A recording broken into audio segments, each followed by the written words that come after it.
The King's Avatar audiobook by Kevin Chapter 581. Pleased knights, the two guild leaders were suspicious.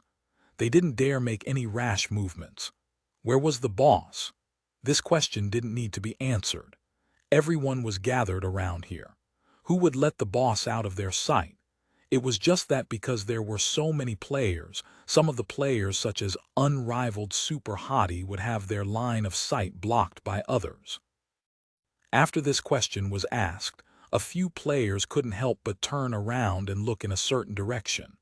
Ye Xiu noticed their actions and naturally adjusted his position so he could see the boss. No one else moved. Unrivaled super hottie jogged out of the crowd alone, alarming everyone else. "What are you planning on doing?" quite a few players yelled. They were still in the stalemate stage.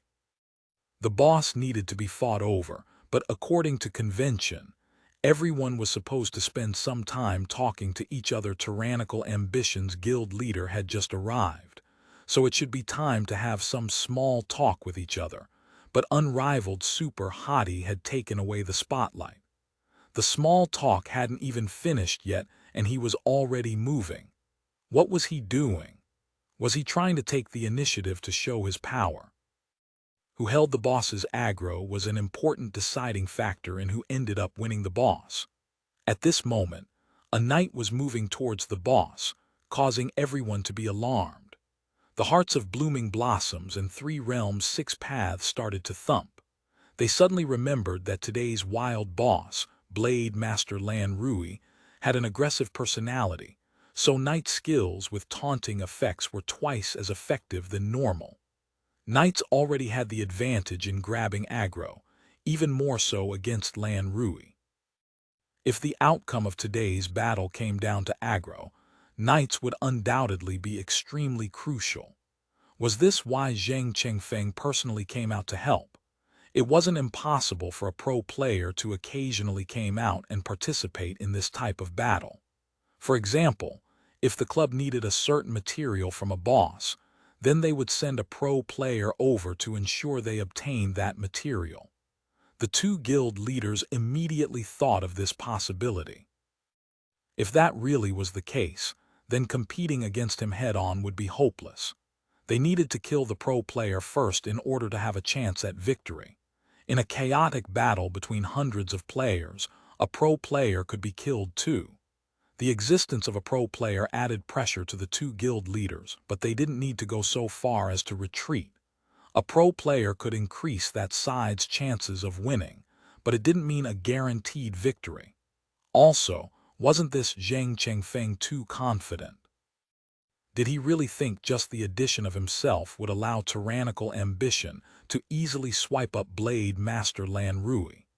The two guild leaders gave out orders for a team of their players to sneak out and directly attack Unrivaled Super Hottie to turn the momentum around. Jiang Yu noticed their actions and couldn't just ignore it. He also gave out an order. Tyrannical Ambition sent out 2 teams seemingly to protect Unrivaled Super Hottie. The two sides hadn't even used 1/10 of their total troops yet. They clearly wanted to probe out the situation first. But to have already reached this step without even saying some words first indicated how quickly today's battle was progressing. At this moment, Unrivaled Super Hottie shouted, "Everyone, don't panic, I'm just taking a look." "Looking at what?" someone responded. "Looking to see where the boss is. I couldn't see it from where I was standing before."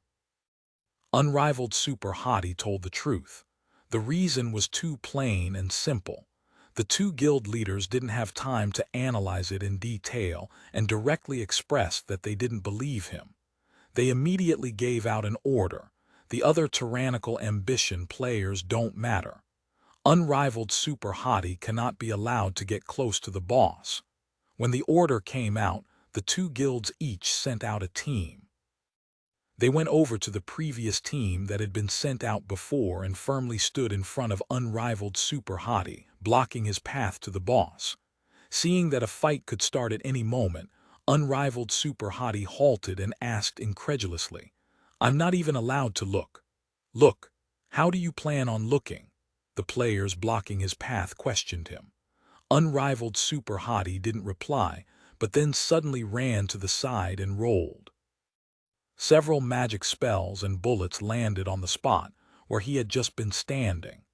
These two guilds actually decided to first get rid of this hidden danger before doing anything else. But they didn't think that this guy was actually so alert. The sneak attacks from these two guilds missed. In a situation with swords drawn and bows bent, any movement could be the trigger, let alone such a frightening wave of attacks. The two tyrannical ambition teams that had come out to protect unrivaled Super Hottie counterattacked out of reflex, but since they didn't know where those sneak attacks had come from, they simply attacked the most convenient target around. The two teams attacked with a bang. In any case, the other two guilds were their opponents. It didn't matter who was who. In this battle, the players from Samsara and 100 Blossom Valley were the first to fall. This was a group battle. The weak characters wouldn't be able to survive under concentrated fire even with help from clerics. This battle had begun too suddenly. None of them had been prepared, so it wasn't a surprise some of them died.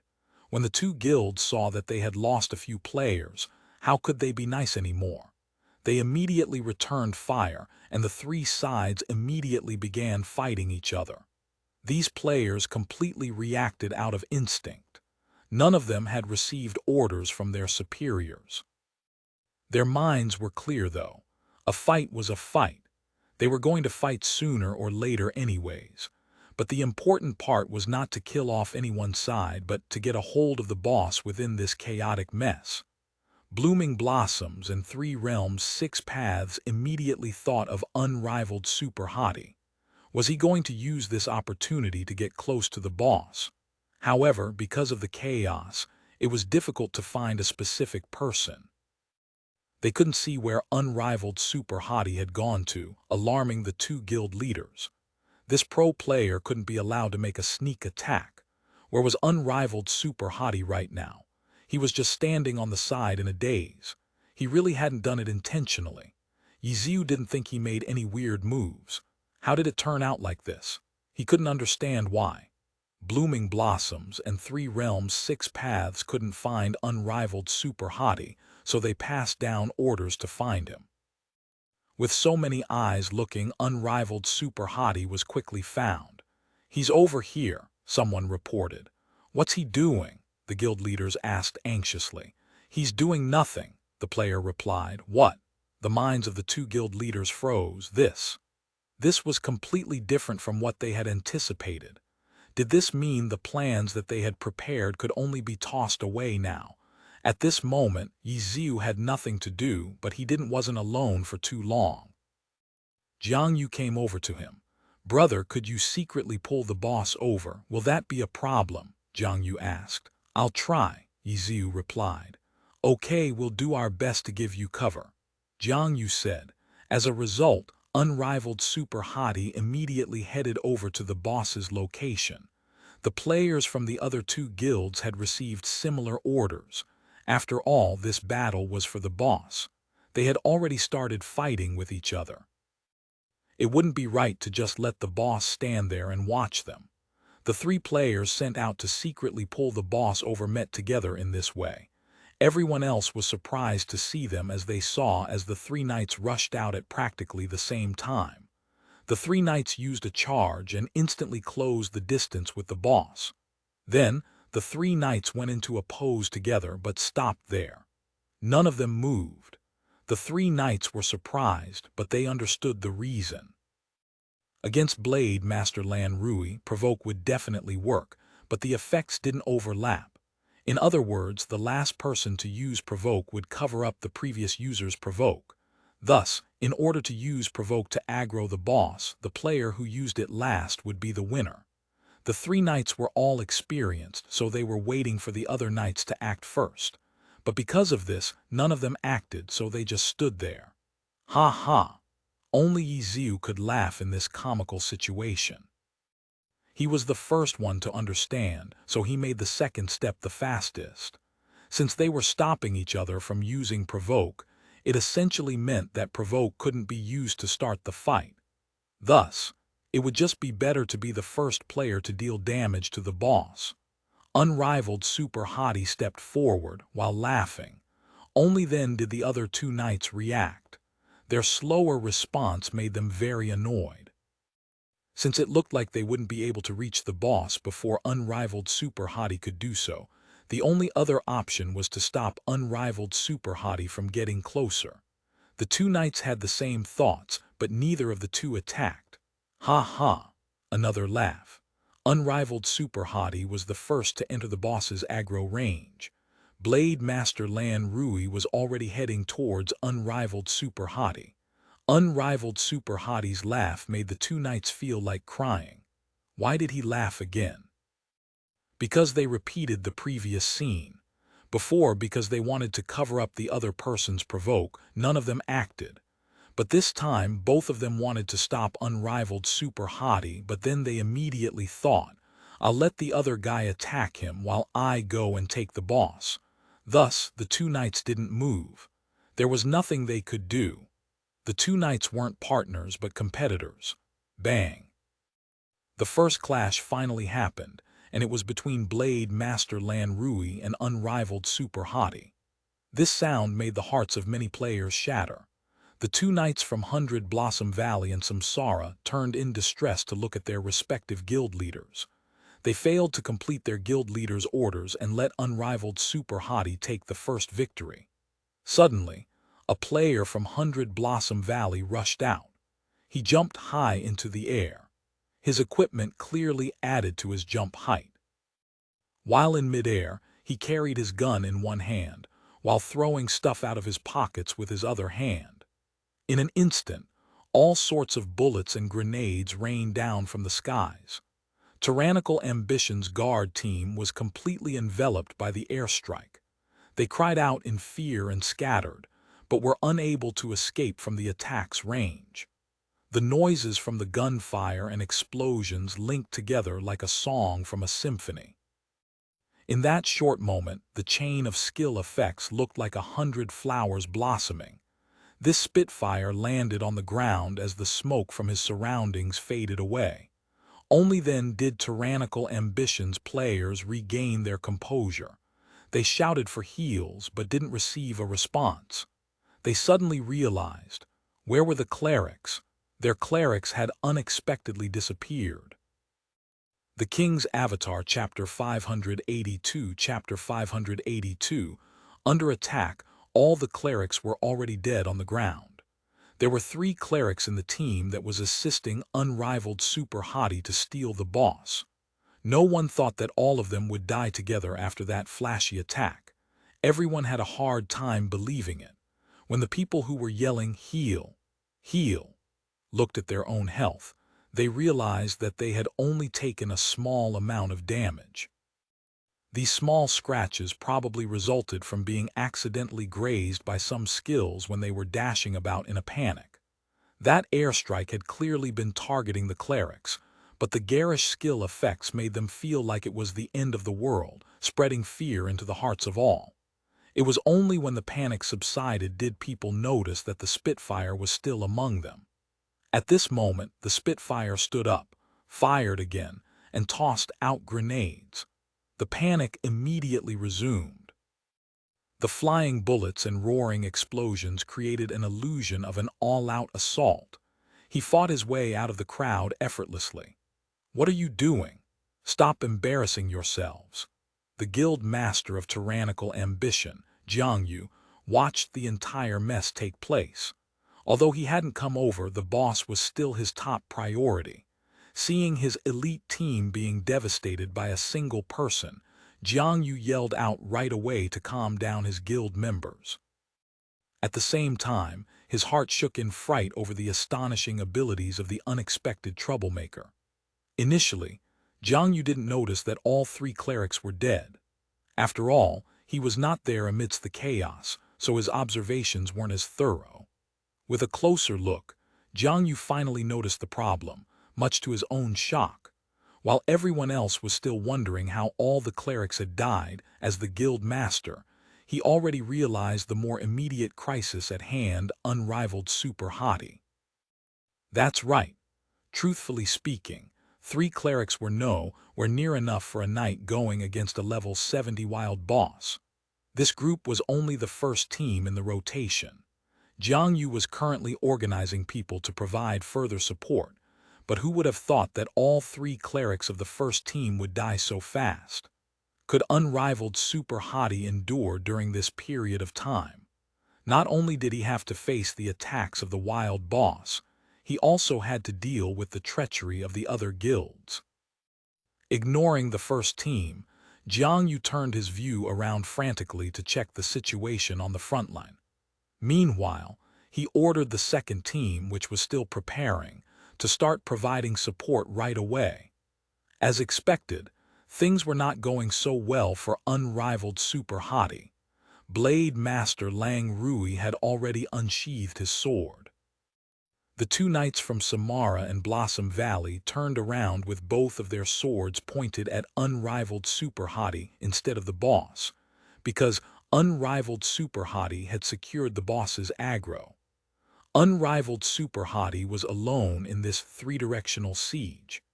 Besides death, Jiang Yu could not imagine any other fate for unrivaled Super Hottie. In the blink of an eye, icy flashes blossomed off the enemy blades like dazzling strands of silk, each intertwining, weaving into a deadly net that descended upon unrivaled Super Hottie. In the end, the boss was the fastest and started with the Blade Master Ultimate, Formless Phantom Blade. This was a level 70 wild boss.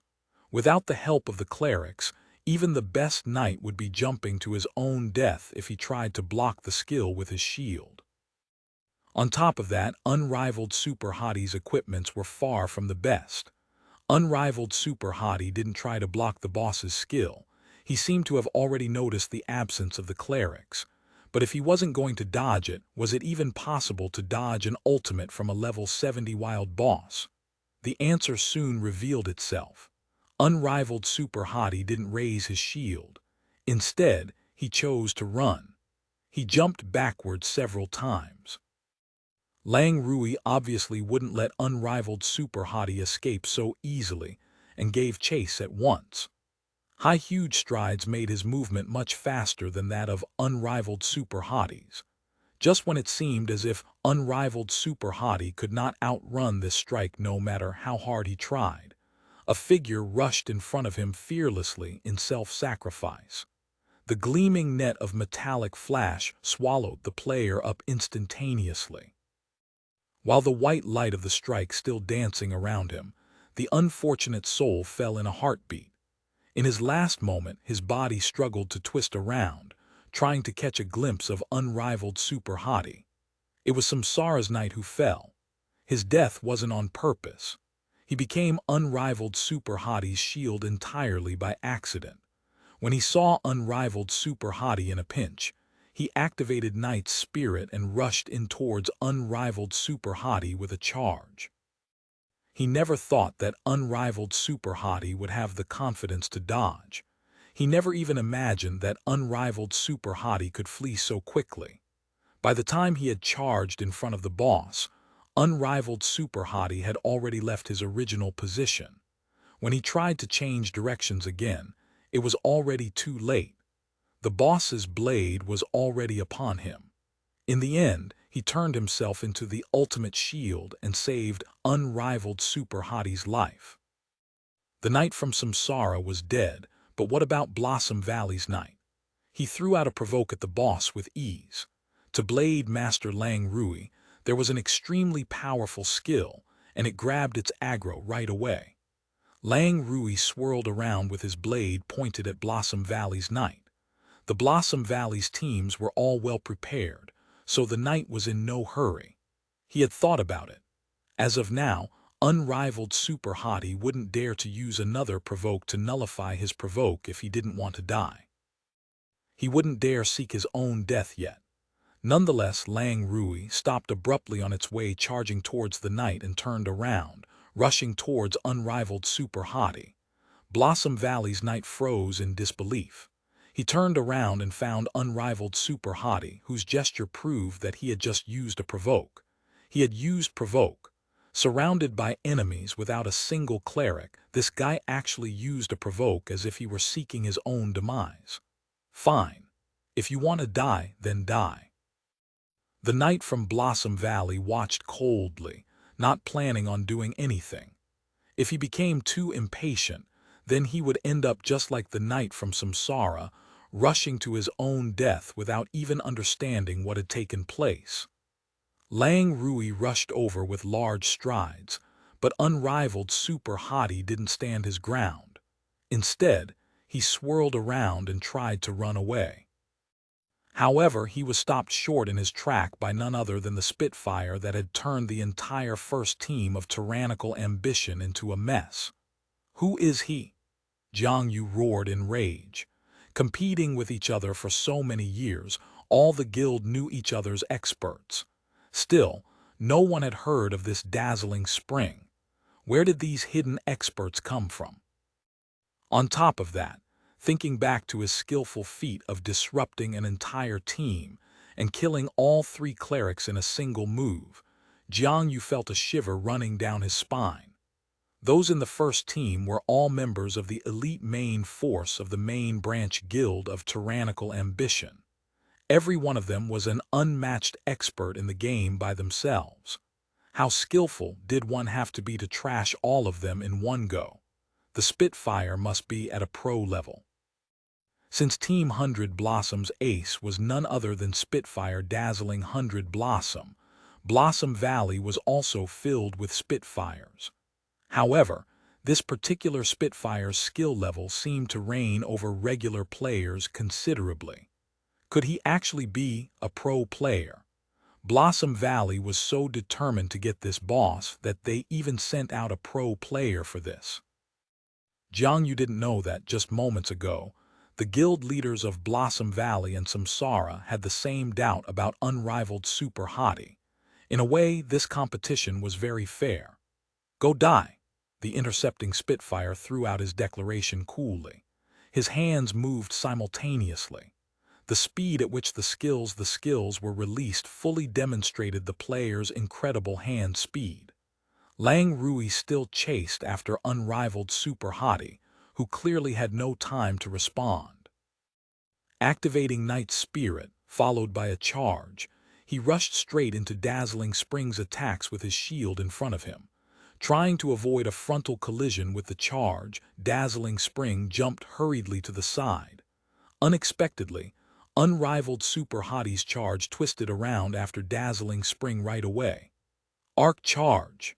Someone among the crowd watching this sideline battle exclaimed in shock. Among all the players present, none of them were noobs. All of them were the top experts in the heavenly domain. Ha ha!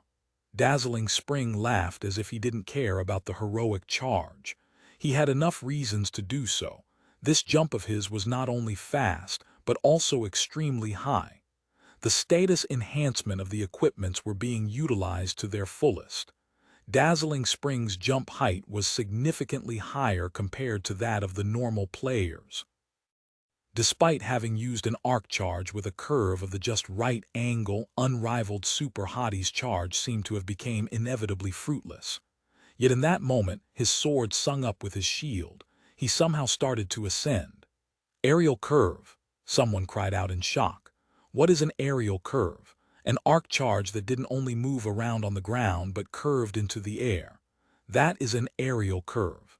The mechanics behind it were actually pretty simple. Just jump when you activate charge. However, similarly to cursive charge, it's easy to perform aerial curve, but you have to make it effective and hit your target. Because of this, both skills are considered as easy to learn, hard to use skills. At this moment, unrivaled Super Hottie's aerial curve curved upward with perfect timing, shooting straight towards Dazzling Spring. Not good enough, Dazzling Spring laughed. A grenade tumbled down from his hand. With Night Spirit's skill effect, heroic charge wouldn't be stopped by anything. The grenade was entirely just there to create some damage. Unrivaled Super Hottie clearly didn't try to dodge in midair. The flames of the explosion swallowed his silhouettes in the blink of an eye. Then within the flames, his figure shot out upward. His height surpassed that of Dazzling Spring in the next second. Still with the shield in the front, unrivaled Super Hottie raised his knight's sword high into the air. As he dove upon Dazzling Spring, his sword slashed towards its target. What is this? Heroic leap. The exclamations continued. What kind of joke is this? How is that possible? Heroic leap could not be performed in mid-air. This was a rule set by the game. It could not be changed. No one can violate the system's rules. However, this unrivaled Super Hottie had accomplished this violation of the system's rules, causing all the spectators to fall into confusion. Who are you? Even Dazzling Spring shouted in surprise. Unrivaled Super Hottie. Unrivaled Super Hottie shout out his name as if it were some kind of move. The falling knight swung out his sword, smacking Dazzling Spring out of the sky and into Blade Master Lan Rui. The King's Avatar, Chapter 583, Chapter 583, flashy, but ineffective after being hit by Heroic Leap in the mid-air. Dazzling Spring fell like a meteor.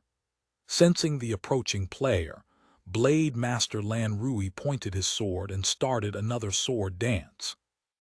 Seeing the familiar scene, everyone soon remembered the knight got killed in the same manner before. It looked like this Spitfire could only die faster than that knight. Who would have expected the Spitfire to actually fire twice during his fall despite going as fast as a meteor? As the gun roared, the falling figure took on a different trajectory, twisting towards the side. As soon as he landed, he rolled away, successfully dodging Lan Rui's dancing blade.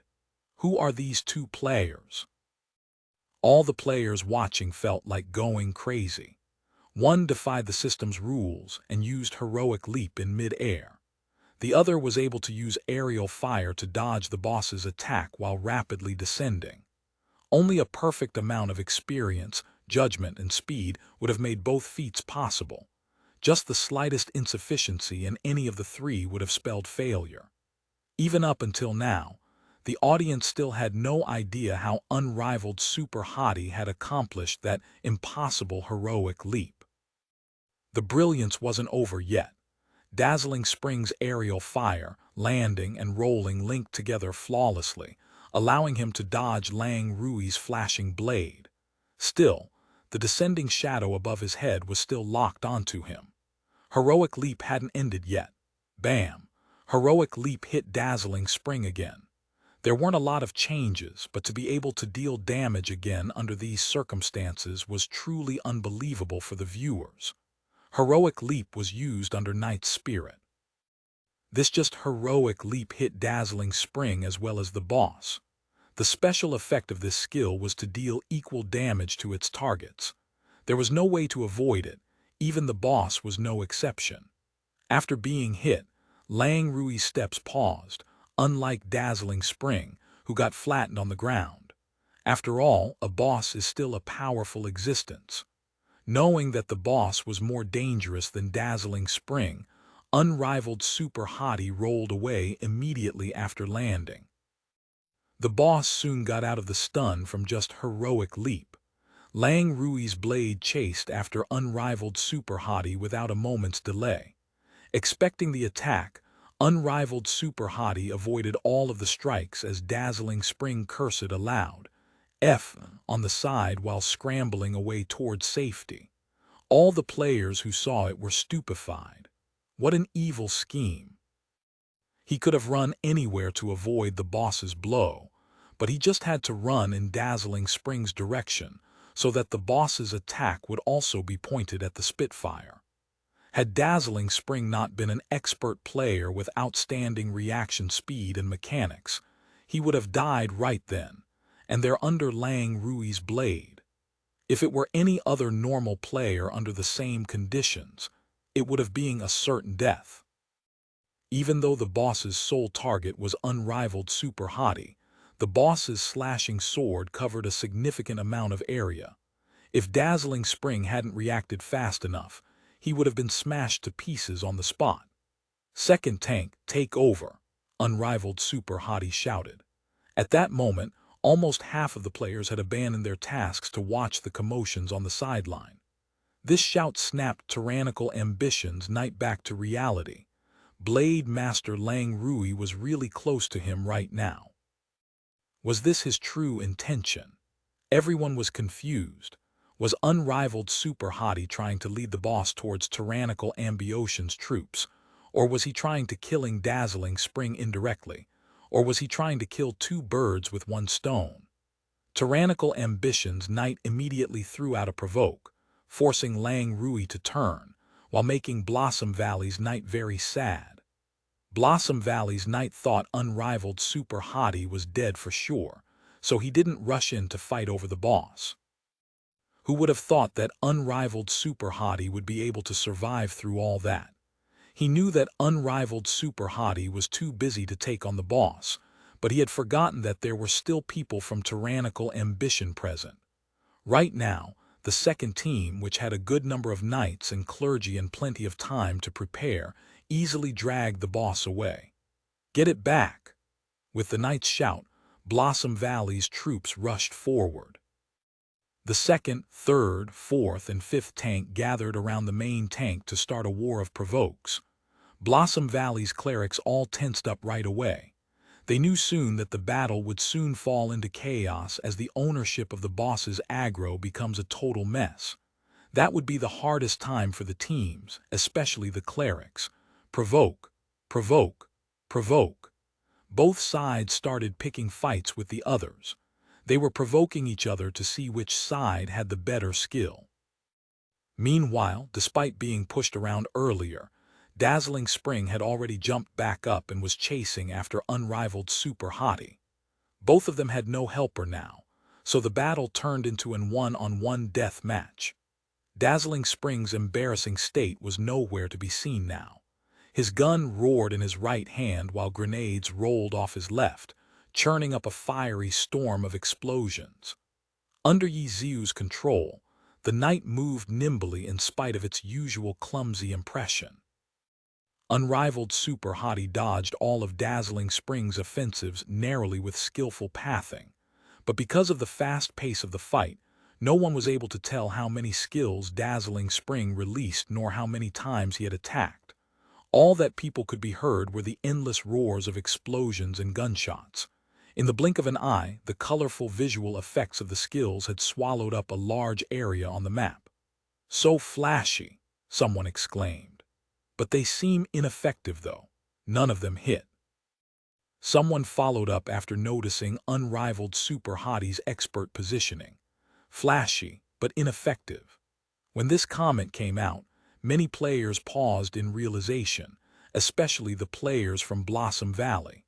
Although Dazzling Spring had whipped up a lively battle for the sake of Blossom Valley, the players from Blossom Valley had no idea where he had come from. Amidst the discussion, one thought suddenly came up, reminding these Blossom Valley's players of one person. That person was none other than 100 Blossom's former captain, Dazzling 100 Blossom's owner, Zhang Jiao. Zhang Jiao's style was extremely garish, just like his character's name, Dazzling 100 Blossoms. However, because he overly pursued the flashy effects in an onslaught of skills, his style's effectiveness had become the target of many's criticism. Especially when his opponent had managed to analyze his fighting style thoroughly, comments like "cool, but you aren't able to hit him" started to appear more and more frequently on Zhang Jiao's commentary. Right now, the same critique appeared on Dazzling Spring. It sparked that feeling of familiarity almost instantaneously among the fans of Team 100 Blossom. Dazzling Spring grabbed everyone's eyes since the moment he got on stage. His style had been garish enough. It was so excessively flashy that even the issue of being effective had surfaced. Could this person truly be Zhang Jiao? If not, then the player behind Dazzling Spring had perfected a truly unbelievable imitation. However, if Dazzling Spring was indeed Zhang Jiao, then the player who was able to dodge every attack of his had to be a pro player too. Could he be Zhen Chengfeng? While everyone was having a headache just to figure out the situation at hand, Zhang Jiao suddenly exploded as if being triggered. That person really is Zhang Jiao.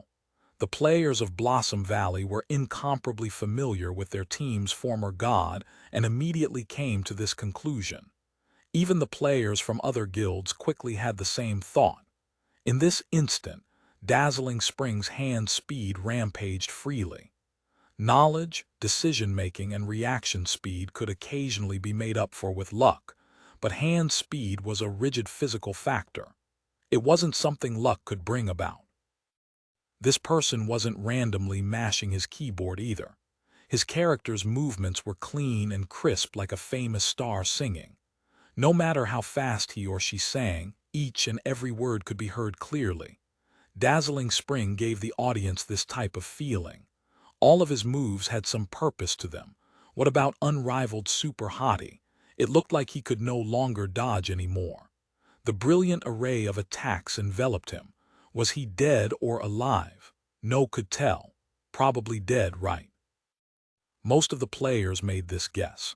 The wave of attacks had been too frightening. However, Dazzling Spring didn't seem to share their thoughts. Although he stopped attacking, it was because even he couldn't see the situation from all of the attacks he had released. Even so, he prepared to attack at any moment. His gun didn't lower and his left hand had a grenade prepared. He was waiting for the moment the field cleared up. Suddenly, more than half of the players stopped whatever they had been doing. Only those fighting the boss couldn't do so because they simply couldn't. Though at this moment, no one cared about the boss.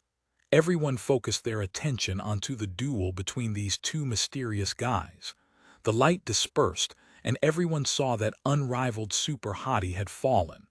Dazzling Spring lowered his gun and turned around. His attention was already on the boss. At this moment, unrivaled Super Hottie's corpse suddenly glowed with a white light. Unrivaled Super Hottie leaped up and headed straight for Dazzling Spring with a charge. This unexpected revival was undoubtedly the best kind of ambush there was. Dazzling Spring had no time to prepare against it.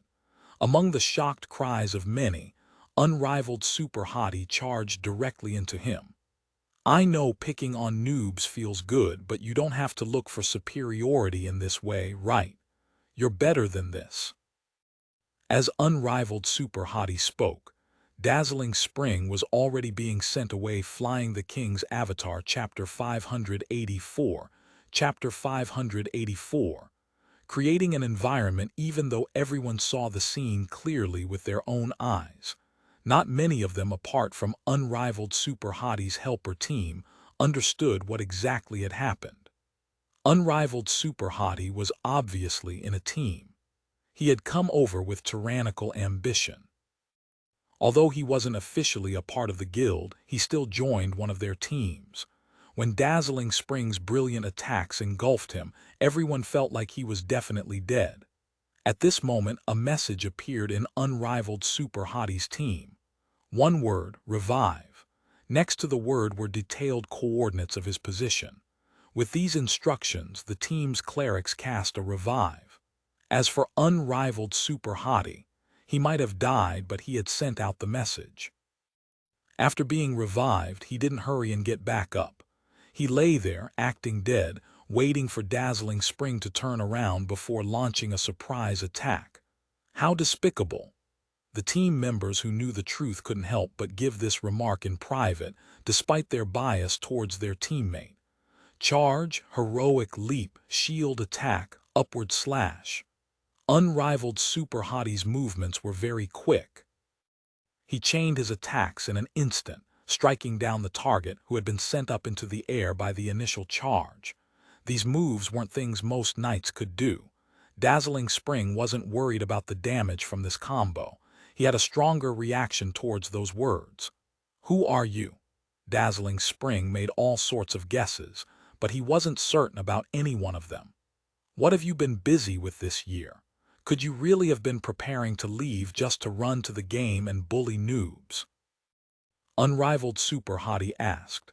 His voice wasn't loud, just enough for Dazzling Spring to hear. Otherwise, if these top elites in the game heard themselves being called bullied noobs, who knew how angry they would be? Dazzling Spring didn't answer. He suddenly focused, and amidst unrivaled Super Hottie's continuous attacks, he dodged and actually escaped from the combo. Unrivaled Super Hottie clicked his tongue. He immediately fell back and Dazzling Spring chased after him. Dazzling Spring immediately won back the upper hand in that instant. The players from the three big guilds were even feeling slightly annoyed at the boss's existence right now. The boss was interfering with this incredible show. If they couldn't determine the skill levels of these two players, they weren't worthy of being players in the heavenly domain. This unrivaled Super Hottie could he be? Someone moved close to Jiang Yu and whispered to him. Yes, I have an idea. Don't worry. Jiang Yu appeared to be becoming more and more calm. Heal, heal, heal. Why aren't there any clerics healing? Everyone heard unrivaled Super Hottie shout loudly as he dodged Dazzling Spring's attacks. Everyone had heard these sort of words coming from knights countless times. No one gave much thought to them. Knights were tanks. Wasn't it normal for them to tell the clerics to heal? But the problem this time was that it looked like a 1v1 duel. This knight was actually telling them to help. Wasn't that too disgraceful? Many of them were disappointed. Heal him. Jiang Yu decisively gave the order. Unrivaled Super Hottie soon began to glow with white light. He immediately stood still and stopped dodging Dazzling Spring's attacks. He was about to go forward and trade blows. How shameless! The players from Blossom 100 Valleys shouted angrily. With several clerics healing him, this guy wanted to trade blows with a Spitfire. Wasn't that too shameless? In theory, for team battles, supporting a tank while having him charge through the troops was a very common strategy. But the confrontation between Dazzling Spring and unrivaled Super Hottie clearly indicated that these two certainly weren't ordinary players. As soon as everyone saw them as being on a higher level, everyone's requirements went up another level too. Wasn't asking others for help in a PK very normal? But everyone felt like it was too unstylish for someone so high class. FCK, Dazzling Spring shouted. He clearly despised his opponent's action, but he could only run away. No one could directly win over a tank with a bunch of clerics healing him. When he saw this action, Dazzling Spring was now very certain who this person was. He originally thought it was highly probable it was this person. After all, no one else had the spare time to run over to the game to fight a boss. Don't run. Let me give you a good lesson. Did you really think you could go on a rampage without any fear in the game? With help from the clerics, unrivaled Super Hottie clearly became more arrogant. Everyone was speechless again. If you're that capable, then don't bring clerics with you. If you hadn't brought clerics, wouldn't you have been the one to get cleaned up? Even though unrivaled Super Hottie had put Dazzling Spring into a difficult situation too, Dazzling Spring clearly had the upper hand. Previously, Dazzling Spring had directly killed off unrivaled Super Hottie, who had to be revived to fight back. Unrivaled Super Hottie's equipment had been worse than Dazzling Spring's to begin with. After dying, his stats would be reduced. If they fought head-to-head again, he would just die again. Who would have thought that this guy would directly call for a bunch of clerics to help him? How could he shout like he was in the right?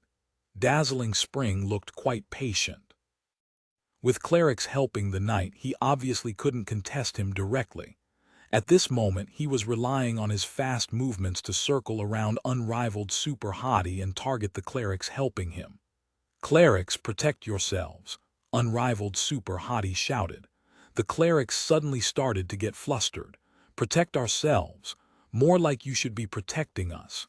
And he wants us to protect ourselves against such a terrifying enemy. Are you joking? As proof that he wasn't just saying this, when Dazzling Spring directly went for the clerics, unrivaled Super Hottie didn't show any attempts at stopping him. It seemed like he was using the clerics as bait, so he could use the opportunity to inflict heavy damage onto Dazzling Spring. Dazzling Spring open-fired. With his high-speed actions, he immediately engulfed the clerics with a dazzling array of attacks. The clerics immediately acted to protect themselves. Run. The knight didn't have any intentions of helping them. It made the clerics feel very angry. If he wouldn't help them, then they wouldn't help him. All of them sprinted towards their other teammates. Those guys would care for them, unlike unrivaled super hottie. What are you running for? Heal each other. Do you really think he can instantly kill all of you? Unrivaled super hottie said helplessly. But previously, a squad of clerics had been killed instantly. Everyone saw it very clearly. How could the clerics not be scared? Dazzling Spring didn't chase after the clerics. He turned around and aimed at Unrivaled Super Hottie. Hurry up and kill the boss. Unrivaled Super Hottie immediately backed away. He looked like he was heading back to Tyrannical Ambition's troops for protection. Dazzling Spring saw through his intentions and quickly stopped Unrivaled Super Hottie. How much movement speed does your equipment add? Unrivaled Super Hottie complained. He saw Dazzling Spring's equipment. Apart from a bunch of jump height, the rest was a bunch HFO movement speed. Compared to a heavy knight who knew how much faster he moved, Dazzling Spring didn't know either and attacked in a frenzy. Blossom Valley's guild leader Blooming Blossom felt like he should do something. With a shout, Blossom Valley's players joined the fray. They had no doubts about the identity of Dazzling Spring. He was the former team captain and ace player. It was an honor to play with him shoulder to shoulder. Who knew how many Blossom Valley players hoped to have the opportunity to interact with a god-level player like him? Zhang Jiao had already retired, but he definitely still had influence because no one in Team 100 Blossoms was able to replace him yet. Tang Hao was a promising rookie, but according to Blossom Valley's traditions, Dazzling 100 Blossoms should be the core. Right now, the ace player was a brawler. No one was used to it. Everyone hoped Zhu Yuan could hurry up and become the core with Dazzling 100 Blossoms, but Zhu Yuan's performance this season made them give up. He was pushed to do something beyond his abilities. He truly didn't have the temperament of an ace player, or at least he didn't show it. It made it seem like Team 100 Blossoms was being held up by Tang Hao. According to rumors, next season, Team 100 Blossoms was trying to buy Team Wind Howl's top brawler character, 3 hits. Was Team 100 Blossoms really going to become a team with a brawler as the core? This was an issue that made Team 100 Blossom fans very conflicted. Among them included elites from the guilds. Seeing the former captain, Zhang Jiao, in-game gave them hope again, because at least they knew that Zhang Jiao hadn't abandoned glory. Or perhaps he was going to come back. They didn't know, but they wanted to give this former captain of theirs an environment for him to fight in. It didn't matter if it was in the game. Their original goal of the boss had been somewhat forgotten by Blossom Valley. None of the Blossom Valley players that rushed out went to attack Unrivaled Super Hottie. They immediately headed to stop Tyrannical Ambition from helping him. Kill him!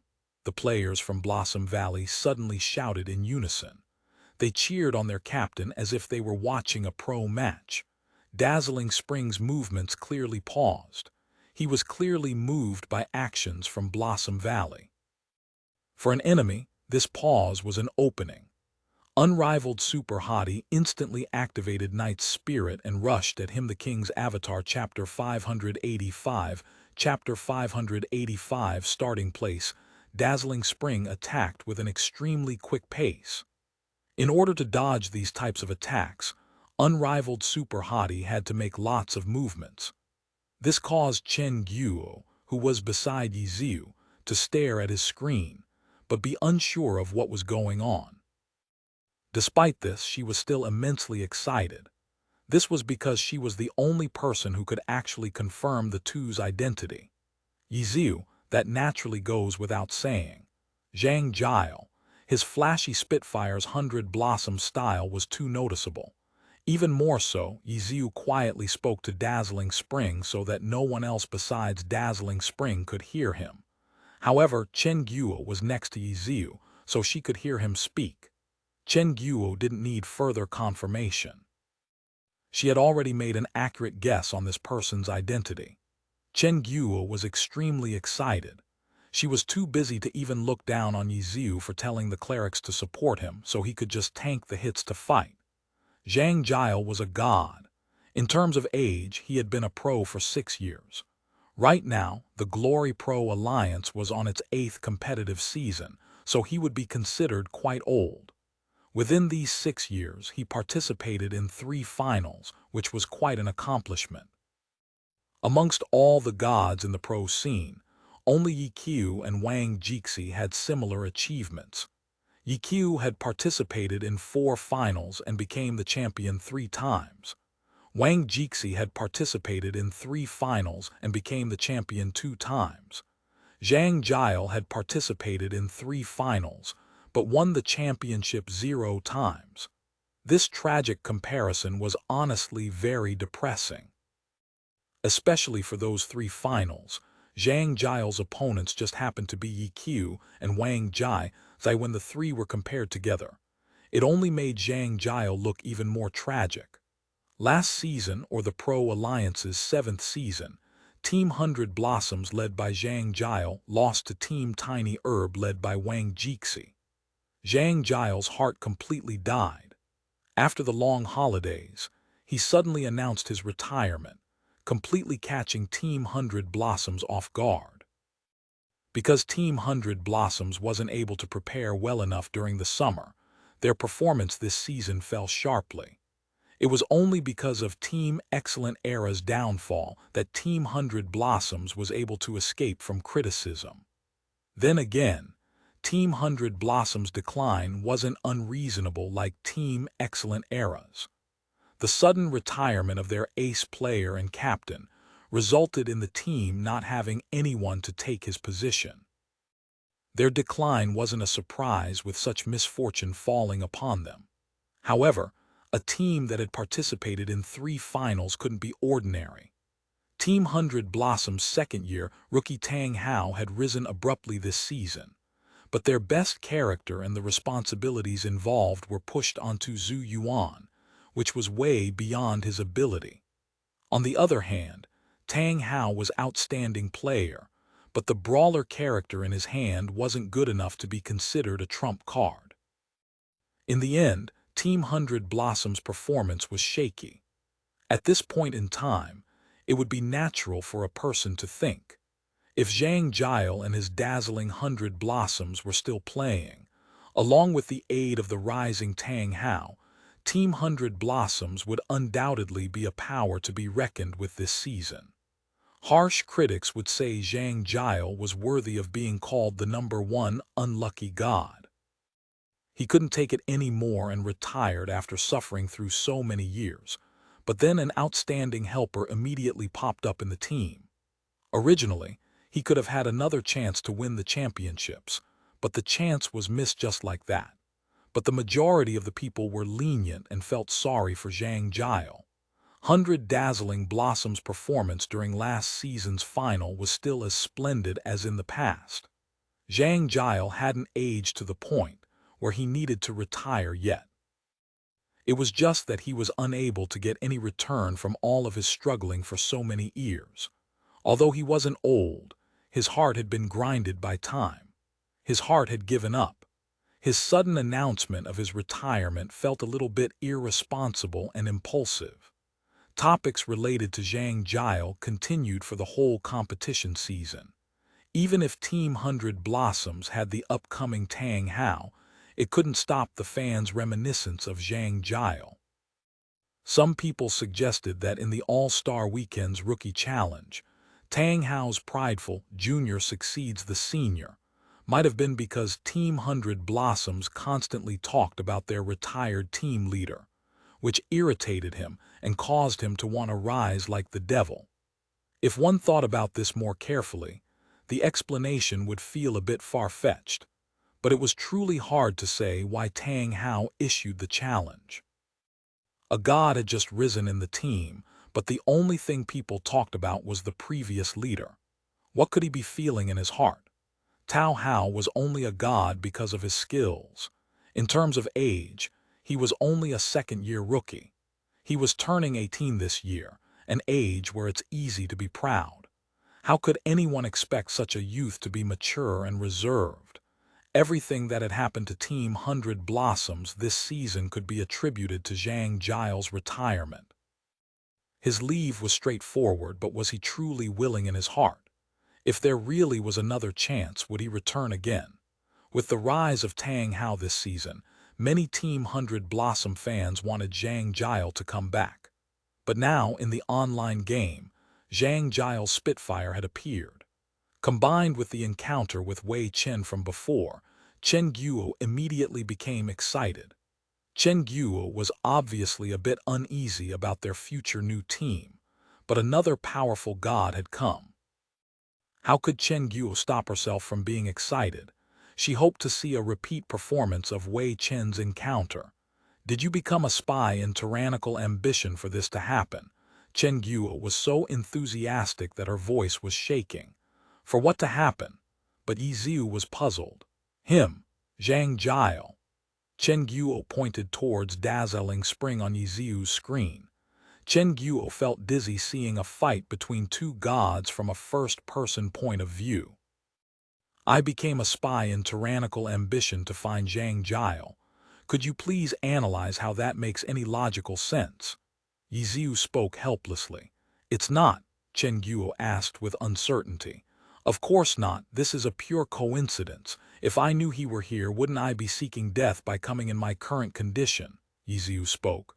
What about your condition? With only my current equipment, no guild, and lacking 160 stat points. Ye Xiu spoke. Do you mean to say that you can't beat him? I just died a moment ago. Did you not see that? Ye Xiu asked, puzzled. I thought that was one of your despicable tactics. Chen Guo was dumbstruck. What type of tactic is that? When I get revived, my experience is still deducted. I was level, so a loss in experience means a reduction in stats. Ye Xiu said. So you're saying it's a tragedy? Chen Guo asked. Didn't you see me calling for the clerics to come help me? Ye Xiu said. What exactly have you been doing this entire time? Chen Guo was at a loss for words. She really didn't think that the reason for unrivaled Super Hottie's death and Ye Xiu's call for help was actually so simple and plain. He couldn't beat his opponent. She had been thinking about what sort of despicable scheme Ye Xiu was hiding.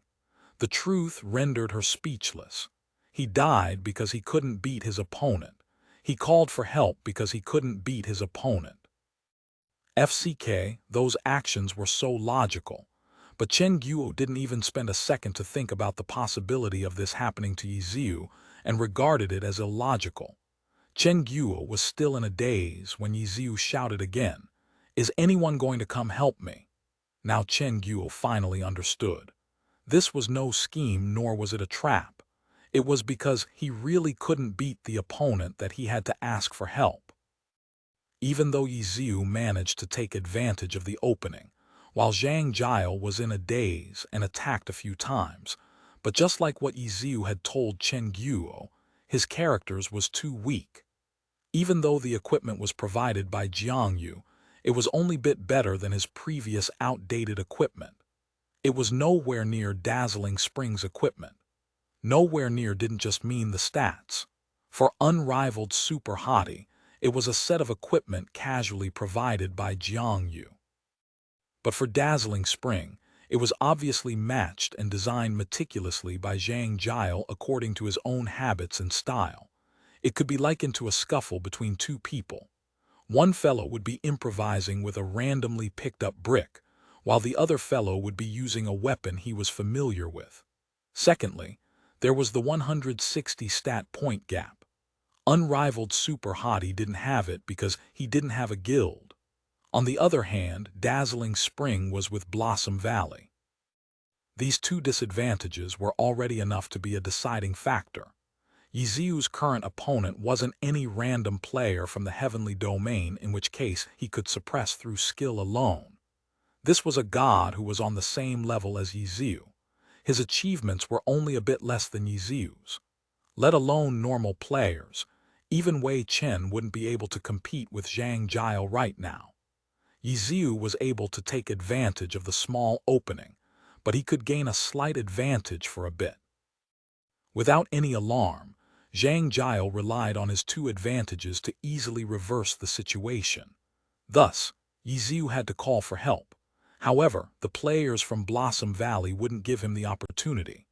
After identifying Zhang Jiao, protecting this duel from outside interference was even more important than the boss. Blow him to bits. After hearing Ye Xiu calling out for help again, the players from Blossom Valley became very excited and gave another wave of cheers. Zhang Jiao also attacked amidst the cheers as if he had returned onto the stage. "Hey, why are you being so serious?" Ye Xiu spoke, while controlling unrivaled super hottie and looking for an opportunity. "You don't seem very relaxed either," Zhang Jiao finally spoke. "That's a must. I intend to form a new team and make my way back to the pro scene. Of course I have to be serious. I'm doing business here. If you want to bully noobs to feel superior, couldn't you go somewhere else?" "Hurry and pretend you said," Ye Xiu said. "Didn't you just say that bullying noobs doesn't feel good? I find it quite nice bullying you," Zhang Jiao said. "I'm conducting serious business here. I don't have time to fool around with you." Ye Xiu got angry. "You're still not going to give up?" Zhang Jiao asked. "Why do I have to give up?" Ye Xiu asked in reply. "Haven't you already gotten what you want? Why do you still want to keep going?" Zhang Jiao asked. "I've never heard of anyone getting tired of winning championships," Ye Xiu said. "You're still thinking of winning a championship," Zhang Jiao laughed. "Winning a championship is very addicting. I really cherish my memories of it," Ye Xiu said. "FCK," Zhang Jiao turned depressed.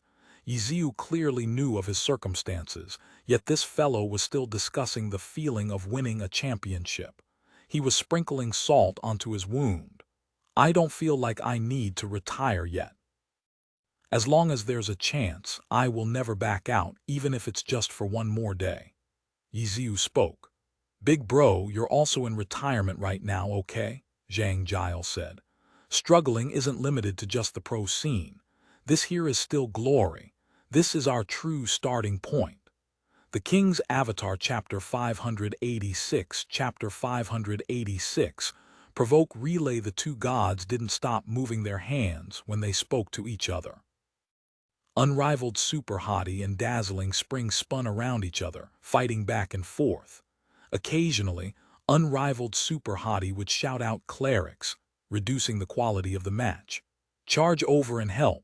An unexpected order came from tyrannical ambition's side. Those two players were fighting fiercely. The fight for the boss was turning white hot as well. Players continued to die in battle. The boss's aggro kept on shifting between the three guilds through the usage of provoke. Blossom Valley wasn't focusing too much on the boss, so they had already fallen slightly behind. As for tyrannical ambition, unrivaled super hottie had given them the advantage by being the first to establish aggro. Right now was the perfect moment to firmly grasp the lead. Who would have thought that their guild leader would order their main force to support unrivaled super hottie? Even though the players didn't understand the reason, they still followed the order. The players from Blossom Valley tried their hardest to stop tyrannical ambition, but tyrannical ambition's strength didn't lose to them one bit. Tyrannical ambition couldn't crush Blossom Valley with one strike, but they could still focus their forces onto a point and create a small opening. Under Jiangyu's orders, the players from tyrannical ambition quickly rushed through the opening and provided a line of defense for the clerics. The clerics immediately began casting their spells and healed unrivaled super hottie. "Ha ha ha ha," unrivaled super hottie laughed. When the players from Blossom Valley saw this guy laugh, they gave him a look of disdain and began healing dazzling spring as well. The two players were being healed like crazy, and neither of them had the destructive force of a ops. Their health bars were always full. No matter how hard they attacked, their health bar never dropped. What's the point of a fight like this? Zhang Jiao looked up at the sky. "Ha ha, let's see which side's clerics will run out of mana first," Ye Xiu said. "Shameless." Zhang Jiao was speechless. With the way they were fighting, even though his health never dropped, as a Spitfire with leather armor, he definitely wouldn't be able to survive as long as a knight with heavy armor. Against a normal opponent, Zhang Jiao could widen the distance between them and kite the opponent, but he was currently against another god. Kiting him wouldn't be so easy. Even if he were able to widen the distance for a moment, he would quickly be chased down. Thus, Zhang Jiao decided not to waste his energy fighting Ye Xiu. He tossed unrivaled Super Hottie aside and directly rushed into the chaotic fight between the two guilds. From this point of view, it could be seen that Zhang Jiao had the upper hand over unrivaled Super Hottie. If he wanted to run, he could easily do so. Running again. Please stop giving up so easily. Ye Xiu shouted as he chased after Dazzling Spring. I'll come clean you up in a bit, Zhang Jiao replied calmly. Following afterwards, he blasted apart the group of enemies he had charged into. His offense wasn't something ordinary players could defend against. The bright lights swallowed up numerous players. The players from Blossom Valley had been prepared. They were all in the same team as Dazzling Spring, so none of them took any damage. Tyrannical Ambition's side was much more tragic. They were unable to resist. They wanted to fight back, but they couldn't even find their opponents. From a certain perspective, Zhang Jiao's 100 Blossoms fighting style was a type of offense and defense. He didn't rely on the skill effects to defend. Instead, he used the visual effects that were supposed to just be for decoration. These beautiful flashes of light would cover up Dazzling Spring, so the players wouldn't know his position. Where were they supposed to attack? This technique was similar to vanishing steps. It wasn't something the system had purposefully intended for, but rather something the players had found for themselves according to how the game worked. Even though the damage that could be dealt by a single person was limited, Zhang Jiao was a god who could increase the pace of his attacks with his playing. His ability to deal incredible amounts of damage in an instant was regarded as a model for many teams. This extravagant playstyle looked like it covered an extremely large area, but in reality, the damage was focused on one target. And only Zhang Jiao knew who this target was. By the time his opponent was able to figure it out, it was usually too late. And with so many enemies around him, it was naturally very difficult to see who his attacks were focused on, even more so for normal players on a lower level than him. The health of some players fell slowly, while the health of other players fell quickly. But from an overall outlook of the battle, everyone was being attacked without any distinction between them. For his fighting style, the more numerous the enemies, the easier it was to confuse the enemies. The players from Tyrannical Ambition were helpless. Suddenly, they saw Dazzling Spring shoot out from the bright lights, but he didn't stop attacking. However, this time, instead of attacking all around him, his attacks were focused on one player. Everyone thought they would be able to guess who this target was, but when they turned to look, everyone was stunned. This guy wasn't unrivaled Super Hottie, but a knight from Tyrannical Ambition.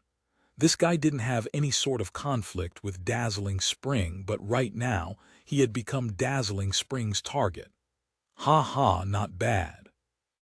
Unrivaled Super Hottie finally rushed over, but Dazzling Spring didn't even glance at him as he continued to attack that knight. He didn't even turn his head when Unrivaled Super Hottie slashed at him. "Give me a focus," everyone heard Dazzling Spring shout. Afterwards, his attacks instantly engulfed that knight. But this knight didn't fall.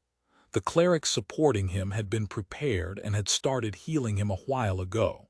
This knight was an elite from Tyrannical Ambition. His equipment was better than unrivaled Super Hotties, so with clerics assisting him, he was able to survive the burst. When they saw that Dazzling Spring was still attacking this knight, they finally came to a realization. Provoked, he's been provoked. Hurry up and give him a focus.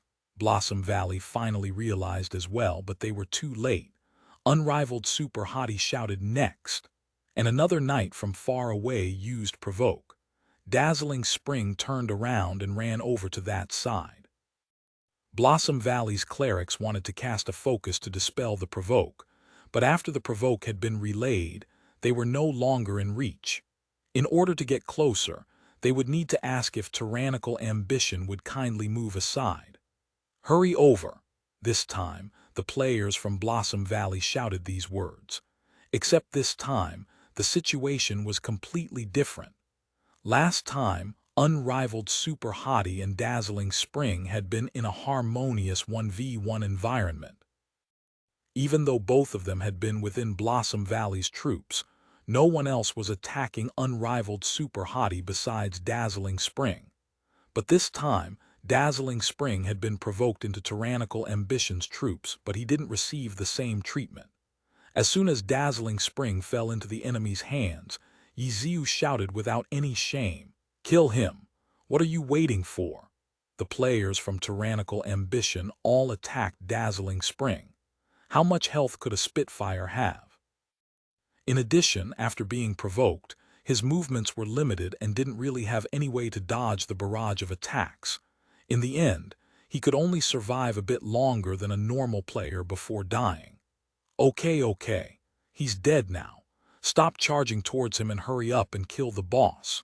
With Dazzling Spring dead, unrivaled Super Hottie immediately appeared between Blossom Valley and tyrannical ambition as if nothing had happened. "FCK, kill him." The players from Blossom Valley heard his statement and went mad. What boss? Unrivaled Super Hottie's existence was much more disgusting than the boss's. Everyone threw their attacks at unrivaled Super Hottie, not even caring if they themselves took damage. Even a pro knight wouldn't be able to take this huge storm of attacks. Unrivaled Super Hottie ran away and involved the surrounding players. These players weren't able to react in time and were instantly killed. "So hot-headed," Ye Xiu grumbled as he ran. Players he passed by gave him salutes. This guy carried a halo of aggro. To be able to make the enemies attack without any regard for their lives, how capable was that? "What's the situation with the boss?" Unrivaled Super Hottie swiftly retreated from the front lines and went to ask Jiang Yu's wandering peak. His objectives quickly switched. After getting rid of Dazzling Spring, he stopped peeking and focused on the boss fight. Right now, Samsara has the advantage. Jiang Yu was speechless for a good while. "Too arrogant, I'll go steal it back." "Knights, follow me," Ye Xiu shouted. The knights looked at him in fear. The several players that were previously near unrivaled Super Hottie had been killed in an instant from the enemy's attacks. With such a huge amount of aggro on his head, who dared to stand next to him? This unrivaled Super Hottie directly asked the guild leader, "Can I take out the knights and clerics and have them join my team?" "Okay," Jiang Yu agreed decisively.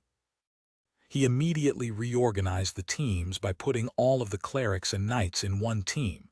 Then he added unrivaled Super Hottie into it. "Knights, listen to my orders. Stop using provoke," unrivaled Super Hottie instructed. "What?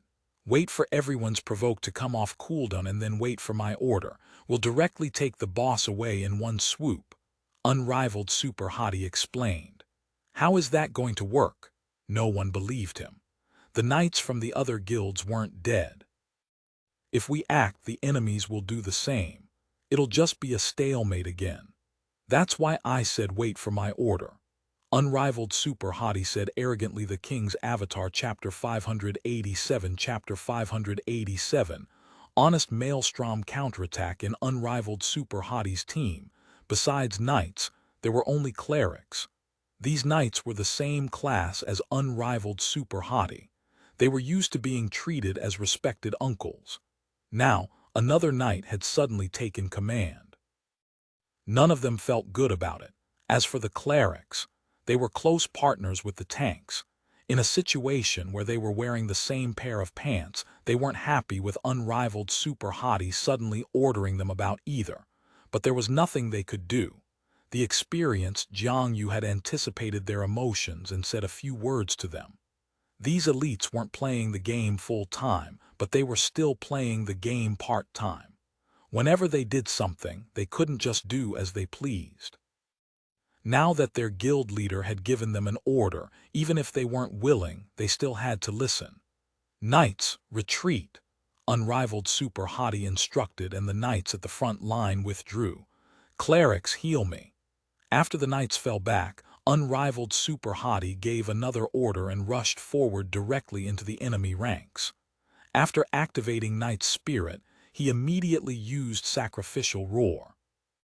The surrounding enemy guild players suffered under the effects of the roar, and their next attack flew towards unrivaled super hottie. A white aura emanated from unrivaled super hottie's shield. Following afterwards, he swung his shield and began blocking the incoming attacks. Maelstrom counterattack. All of the knights cried out in shock. Since he activated Knight's spirit, it's an honest Maelstrom counterattack. Maelstrom counterattack was another knight defensive skill. During its 10-second duration, enemy attacks had a certain probability of being reflected back. Under Knight's spirit, Maelstrom counterattack had a 100% chance of reflecting the enemy's attacks back. As a result, it was called honest Maelstrom counterattack. This type of skill wasn't easy to use in PvP. As long as the opponent didn't attack, Maelstrom counterattack was useless. At the present, knights mostly used this skill to interrupt the flow of battle. As soon as Maelstrom counterattack came out, the opponent would immediately stop attacking, allowing knights to use this opportunity to reorganize themselves. Unrivaled super hottie's usage of this skill obviously wasn't to give his team a chance to rest. He had used sacrificial roar just before, forcing the enemies to attack him. The clerics immediately tensed up. They didn't think this guy would suddenly give them so much pressure. Maelstrom counterattack wasn't Maelstrom reflect. First, the shield absorbed the enemy attacks and then used the sword to strike back. The knight wasn't immune to damage during the duration. Whatever damage the attack should deal would still be dealt. Then, the damage would be returned to the opponent. If not, how else would a knight be able to show honesty? The elite clerics didn't dare to try and predict anything. They raised their crosses and cast their spells. They used everything they had, from big heals to small heals, long cast times to instant casts. What would the result be like? They didn't have any confidence. If the enemy attacks directly 100-0 unrivaled super hottie's health, it wouldn't matter how many clerics they had. And the result? No one knew, because this sacrificial roar affected too many targets. In an instant, everyone's attacks flew out. It was like Zhang Jiao's 100 Blossoms fighting style. The attacks engulfed unrivaled super hottie. But Zhang Jiao's light show was a form of protection, while unrivaled super hottie would be taking crazy amounts of damage. This was something he had brought onto himself. He's still not dead. The others didn't know the results, but the clerics knew that their spells had locked onto unrivaled super hottie. Since their spells hadn't faded away yet, it meant he was still alive. These healing spells couldn't be used on dead bodies. Only a revive would work. What was he trying to do? Everyone asked themselves this question. At this moment, everyone could faintly see a silhouette flicker amidst the light. The flick was extremely quick and brief. It was the movement of someone jumping and falling rapidly. Then everyone saw a shockwave disperse the light. The players surrounding unrivaled super hottie were pushed away and knocked to the ground. Not a single one of them stood up. What? No one was able to respond for a moment. The light and shock wave had already passed. Unrivaled super hottie was still standing there with a whole bunch of white healing aura around him. All around him were players that had been knocked to the ground. The view was crystal clear. Everyone saw the scene and couldn't help but cry out, "Are you kidding me? Instant kill. How is that possible? How did it happen? They're not actually dead, right?" All of the players that had been swept away by the shock wave were all dead. Their corpses and their equipment were scattered all across the ground. There were at least 20 players that had been struck by the shock wave. Some were from Samsara, and some were from Blossom Valley. Even the level 70 wild boss blade master Lan Rui wouldn't be able to inflict such damage with one attack. But now, unrivaled Super Hottie had somehow instantly killed off at least 20 players with one strike. No one on the battlefield was a noob. All of them were peak experts of the heavenly domain. This sort of occurrence had never happened before. Were knights this fearsome? Then what's the point of other classes? Everyone might as well just be one. Amidst the widespread terror that had taken over the battlefield, unrivaled Super Hottie stepped forward again. The players from Samsara and Blossom Valley had already forgotten their purpose in coming here. Just this one step made them retreat in a hurry. It was as if this step was a prelude to another huge massacre. Let alone the two guilds that had been hit by the attack, even tyrannical ambition's side was in fear, especially the knights. They were so shocked, their eyes were about to pop out. What happened? All of the knights in tyrannical ambition just happened to be gathered together, so they quickly began discussing with each other. Were those guys already almost dead? How could there be such a coincidence? If they weren't already almost dead, then other than an assassin's life-risking strike, how could they have instantly died? It was too hard to see because of all of that light. Was that shockwave from Heroic Leap? Heroic Leap, I didn't see him jump. I thought I saw someone flicker, just a flicker. If his hands are quick enough, maybe he did a small jump. Wait, could it be like this? Someone suddenly thought of something and shouted. Everyone turned to look at the speaker. It was Tyrannical Ambition's #1 knight speaking. In other words, he was Tyrannical Ambition's head tank. When Three Stones spoke, everyone calmed down and listened to him. He used Sacrificial Roar to concentrate the enemy attacks onto him. Then, by using Honest Maelstrom counterattack, he absorbed everyone's attacks. Finally, he used a just Heroic Leap to return all of the absorbed damage to each person. With all of the damage he absorbed, of course it would be enough to instantly kill someone. Unrivaled Super Hottie was only able to survive all of that damage because of all of the clerics crazily healing him. Three Stones said, "It can be used like that." The knights sucked in a cold breath. They were all experienced knights. Apart from pro players, no one would dare to call themselves more experienced than them. But now, this knight just did something they had never thought of before. I don't know. I've never tried before. But I just read over the description for these skills and nothing said they couldn't be used like this. But the problem is that actually doing it is extremely difficult even if you know the theory. You need to be extremely quick and precise with how you used your skills. We probably don't have the ability to do it. The knights listened and fell silent. They had played Glory for a long time. They recognized their own skill. Even if they knew the theory, if they tried, they definitely wouldn't be able to succeed. They wouldn't be able to do it even if they were lucky. The conditions were too strict. Who is this person? The fourth branch knight, Flight, asked gloomily. He originally thought he could use unrivaled Super Hottie as a stepping stone to show his strength to the overall guild leader. But now from the looks of it, this guy's skill level far surpassed him. With just this one move, anyone could tell that compared to him, Flight was just a nobody. Flight asked something that was on the minds of many of them, but Three Stones didn't answer. At this moment, unrivaled Super Hottie shouted, "Are your provokes ready?" Ready. The attack had been too shocking. None of the knights were unwilling anymore. They heard his question and promptly answered back. "Line up and wait for my command. When you see it, immediately act." Unrivaled Super Hottie shouted. The knights lined up and unrivaled Super Hottie quickly typed out a 1. The first knight acted and used a provoke on the boss. Samsara's knights were still resisting. One of their knights was about to use a provoke when unrivaled Super Hottie typed out a 1. Samsara's knight acted, but right when his provoke completed, Tyrannical Ambition's side sent out a provoke. The boss didn't even turn his head towards them and headed straight for Tyrannical Ambition the King's Avatar Chapter 588, Chapter 588. Crusaders trial Samsara really hadn't noticed tyrannical ambition's movements from the beginning.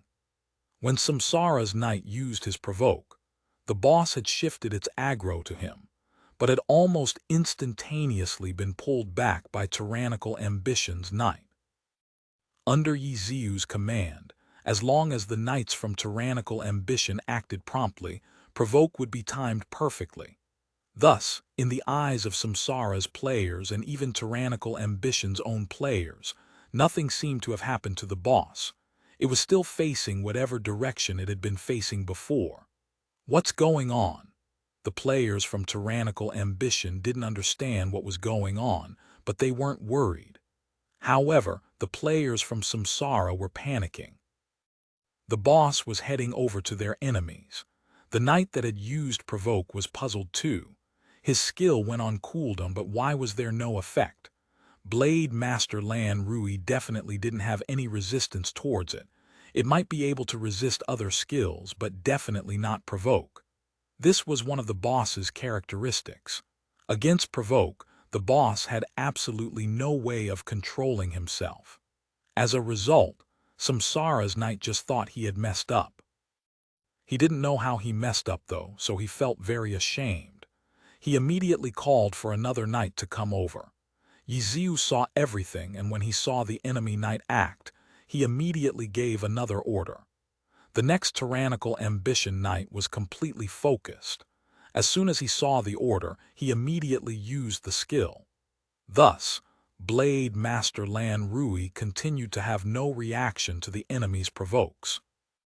The players from tyrannical ambition were beginning to understand, but the players from Samsara were all staring at their two knights. The two knights both felt very ashamed. The third knight had already rushed over. "My turn," this knight shouted as he used provoke. His loud voice didn't mean his hands moved any quicker. In fact, it gave Ye Xiu a heads up. Ye Xiu saw everything clearly, but tyrannical ambition's knight couldn't react with the precision of a machine. The third provoke was just a tad bit slow.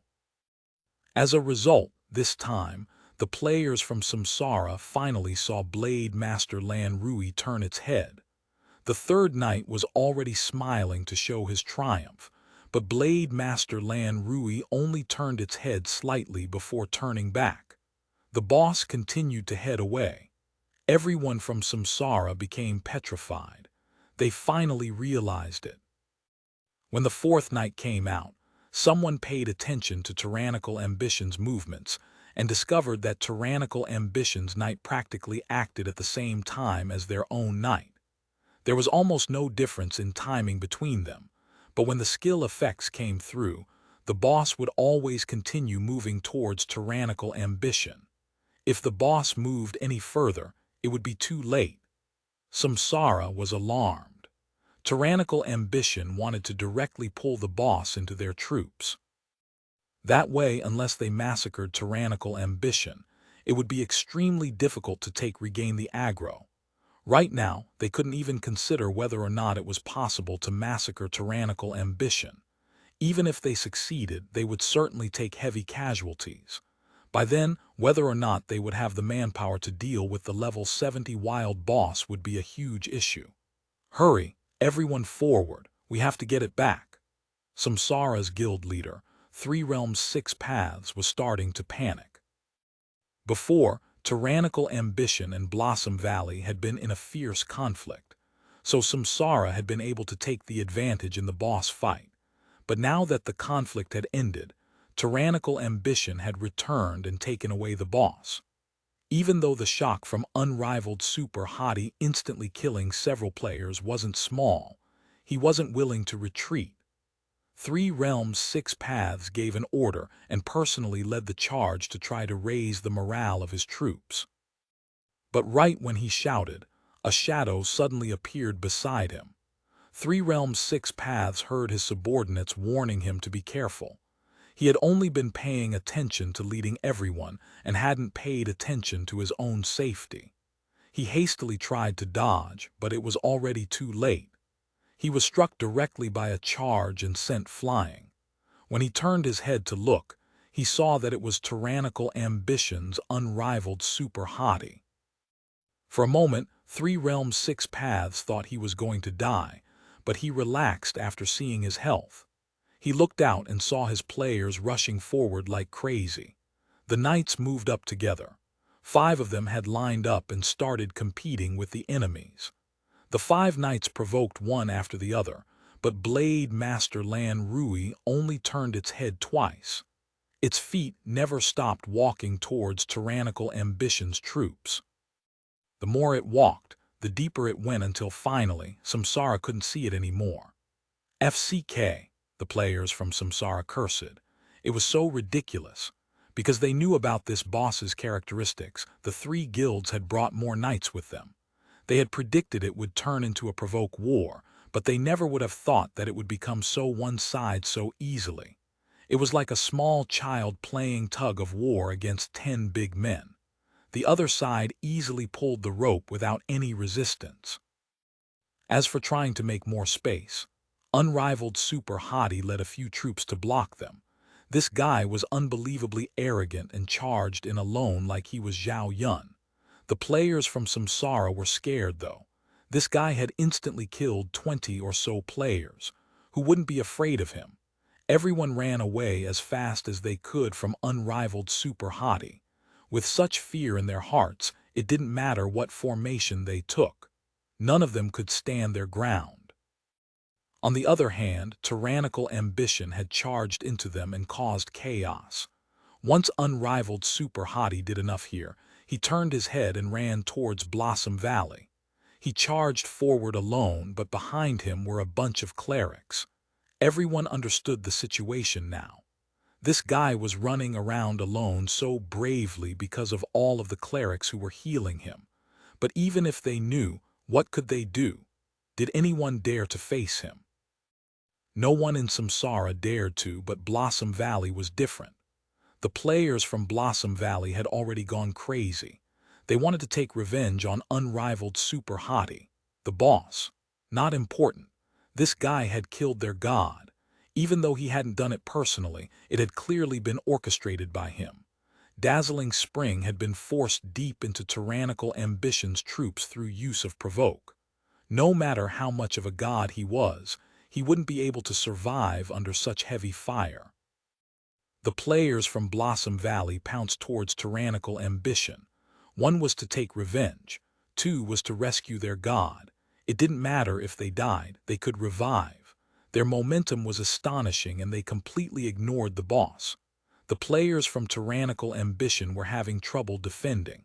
Then unrivaled Super Hottie left the circle, killed Dazzling Spring, stole back the boss from Samsara and was now heading back to save them. What are you fooling around for? He already revived. He's not waiting for you guys. Unrivaled Super Hottie lectured Blossom Valley. The players from Blossom Valley went crazy. Who the HLL are you? You killed our god and now you're lecturing us. We'll bite you to death. The players from Blossom Valley cursed as they charged towards unrivaled Super Hottie. Tyrannical Ambition's night team was fighting with the boss, but they were paying attention to unrivaled Super Hottie's movements. Seeing the players from Blossom Valley mercilessly rushing towards unrivaled Super Hottie, they suddenly felt an ominous premonition. Are his cooldowns up? Someone asked. Night Spirit shouldn't be up yet. Someone replied. Night Spirit was a Knight's Awakening skill, so it had a fairly long cooldown, nearly 5 minutes. Unrivaled Super Hottie killed Dazzling Spring and won back the boss. He had been very efficient since his previous instant kills. It hadn't been 5 minutes yet, so Night Spirit shouldn't have been up. From their analysis, the previous fighting method required Night Spirit. It only worked with honest Maelstrom counterattack and just heroic leap. Even without Night Spirit, it's probably still very scary. Someone said, seeing that Night Spirit wasn't up yet. We can do a simple calculation he has. Stop. By the time you finish calculating, it'll be over already, someone said. But at least he doesn't need to use sacrificial roar, someone else said. Afterwards, the knights looked at Blossom Valley's players and sighed deeply. He can even establish such strong aggro on players, wow. Everyone sighed and shook their heads. Compared to his exceptional technical skill, this guy's ability to pull player aggro was tyrannical. He's a perfect model. Look, he's starting to act. At this moment, someone shouted. All of the knights turned to look and saw unrivaled super hottie's shield glow white. Knight Spirit truly had a long cooldown, but Maelstrom counterattack and heroic leap didn't have as long of a cooldown. These skills were up and could still be used. This is common sense. Why does he need to save up his skills for Knight Spirit? Knight Spirit refreshes cooldowns anyways. True, true. Everyone was discussing amongst themselves. Unrivaled Super Hottie had used Maelstrom counterattack to absorb the attacks, but he didn't use heroic leap. Instead, he charged forward with his shield and sword swinging. Crusader's Trial, the knights shouted. Crusader's Trial was a knight's level 70 skill. It required the player to continuously attack and allowed the knight to maintain an extremely fast movement speed, not any slower than charge. This skill had 6 levels. At level 1, 3 strikes could be made. With every increase in level, 1 additional strike could be made. The first strike was the base. It had 12 times the attack power of a normal attack. Every strike afterwards had the attack power of the first strike, in addition to the combined damage that was dealt by every previous strike. This skill was said to represent the 8 Crusades to the east. Even though the Crusades to the east failed in the game, each attack from Crusader's Trial was stronger than the last. The players from Tyrannical Ambition were beginning to understand, but the players from Samsara were all staring at their 2 knights. The 2 knights both felt very ashamed. The 3rd knight had already rushed over. "My turn!" This knight shouted as he used Provoke the King's Avatar Chapter 589, Chapter 589, Retreat in Defeat. He's using Crusader's Trial with Maelstrom counterattack. The knights sucked in a cold breath. In theory, it didn't violate the game's rules, but the difficulty of it was simply too high. Crusader's Trial was a level 70 skill, so it would naturally be more complex than other skills. Using Crusader's Trial with Maelstrom counterattack required exceptionally fast hands. It was something that normal players wouldn't even attempt to do, but Unrivaled Super Hottie was doing it. Maybe he's just trying it out. It might not be successful. Some people found it too difficult to believe. In any case, they couldn't help but feel a bit sour upon seeing someone of the same class as them being so much better. As a result, they watched the movements of Unrivaled Super Hottie with wide eyes. First strike, hit. The closest enemy, an assassin, was sent flying by Unrivaled Super Hottie. The first strike of Crusader's Trial didn't usually have such attack power, but this strike also included the additive attack power from Maelstrom counterattack. Even though he didn't have Knight Spirit activated, he had still gathered the attacks of so many enemies. His single strike contained the combined attack power of these enemy attacks. Assassins weren't tanky classes in the first place. The battle had lasted so long already, so his health hadn't been full either. After being sent flying by the strike, he never stood up again. He had been killed instantly. Next, the second strike.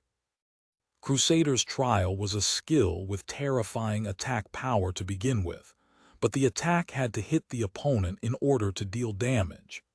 Crusader's Trial added attack power to the next strike based on the damage from the previous strikes, not the attack power of the previous strikes. Attack power and damage were 2 very different concepts. Damage is how much health the target loses when hit by an attack. If the attack misses the target, then no matter how high the attack power is, the damage will always remain at 0. The first strike of Crusader's Trial hit its target. Moreover, because of Maelstrom counterattack, the first strike had dealt enough damage to instantly kill its target. It was obvious how terrifying the second strike would be. The knights from Tyrannical Ambition obviously knew how Crusader's Trial worked, so when they saw Unrivaled Super Hottie activate Crusader's Trial, they were shocked that he actually managed to pull it off. From his move choices, they weren't surprised at the power. As a high-level damage skill, Crusader's trial gave impressive results. The second strike also hit. Unrivaled Super Hottie was mainly a melee class. The first strike hit the assassin and obtained a huge damage number. Even though the second strike no longer carried the effects of Maelstrom counterattack, the second strike dealt damage based on the previous strike, so it instantly killed an enemy Ghostblade too. The third strike. This strike's attack power had the combined damage of both the assassin and Ghostblade strikes. Unrivaled Super Hottie clearly didn't care about which class he attacked anymore. He raised his sword and slashed at the nearest enemy, a berserker. Even though the berserker was tankier, the accumulated attack power wasn't something a berserker could bear, and he instantly died as well. Next, the fourth and fifth strike. Whether or not Crusader's trial hit the target indicated whether or not Crusader's trial would kill the target. The damage numbers accumulated so far were more than enough to instantly kill any player. No matter how angry the players from Blossom Valley were towards Unrivaled Super Hottie, if they went up to face him, they would just be killing themselves. Helpless, they could only run away. However, Crusader's trial gave the night movement speed equivalent to that of charge. Many players didn't have the ability to deal with such quick movement speed, and would end up running around swinging their sword randomly like a blind cat trying to catch mice. But Unrivaled Super Hottie. To put it simply, he also looked like he was just randomly swinging his sword, but maybe it was because of luck, or he truly had the ability. Every single one of his strikes hit a player. When Crusader's trial ended, 8 players from Blossom Valley had fallen. The recklessness of the players from Blossom Valley had been interrupted by this crazy slaughter. The players from Blossom Valley had also deduced Unrivaled Super Hottie's method. Such terrifying attack power was much scarier than the boss's. Using this sort of method might have been thought of before by other players, but it was only in theory. However, today, someone had finally put it into practice. It felt like something from a legend suddenly popped up in front of their eyes. Would anyone else like to try? Unrivaled Super Hottie's stern voice scared them. 8 corpses lay at his feet. Everyone else was standing far away from him. Even the players from Tyrannical Ambition didn't dare to get close to him.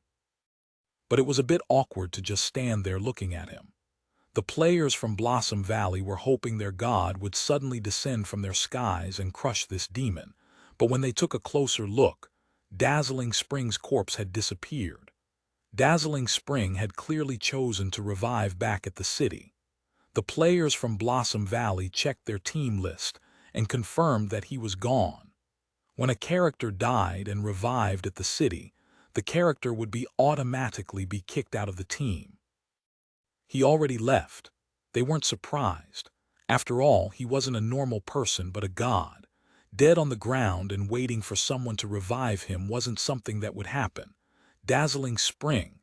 All of the players from Blossom Valley that had participated in the battle remembered this name.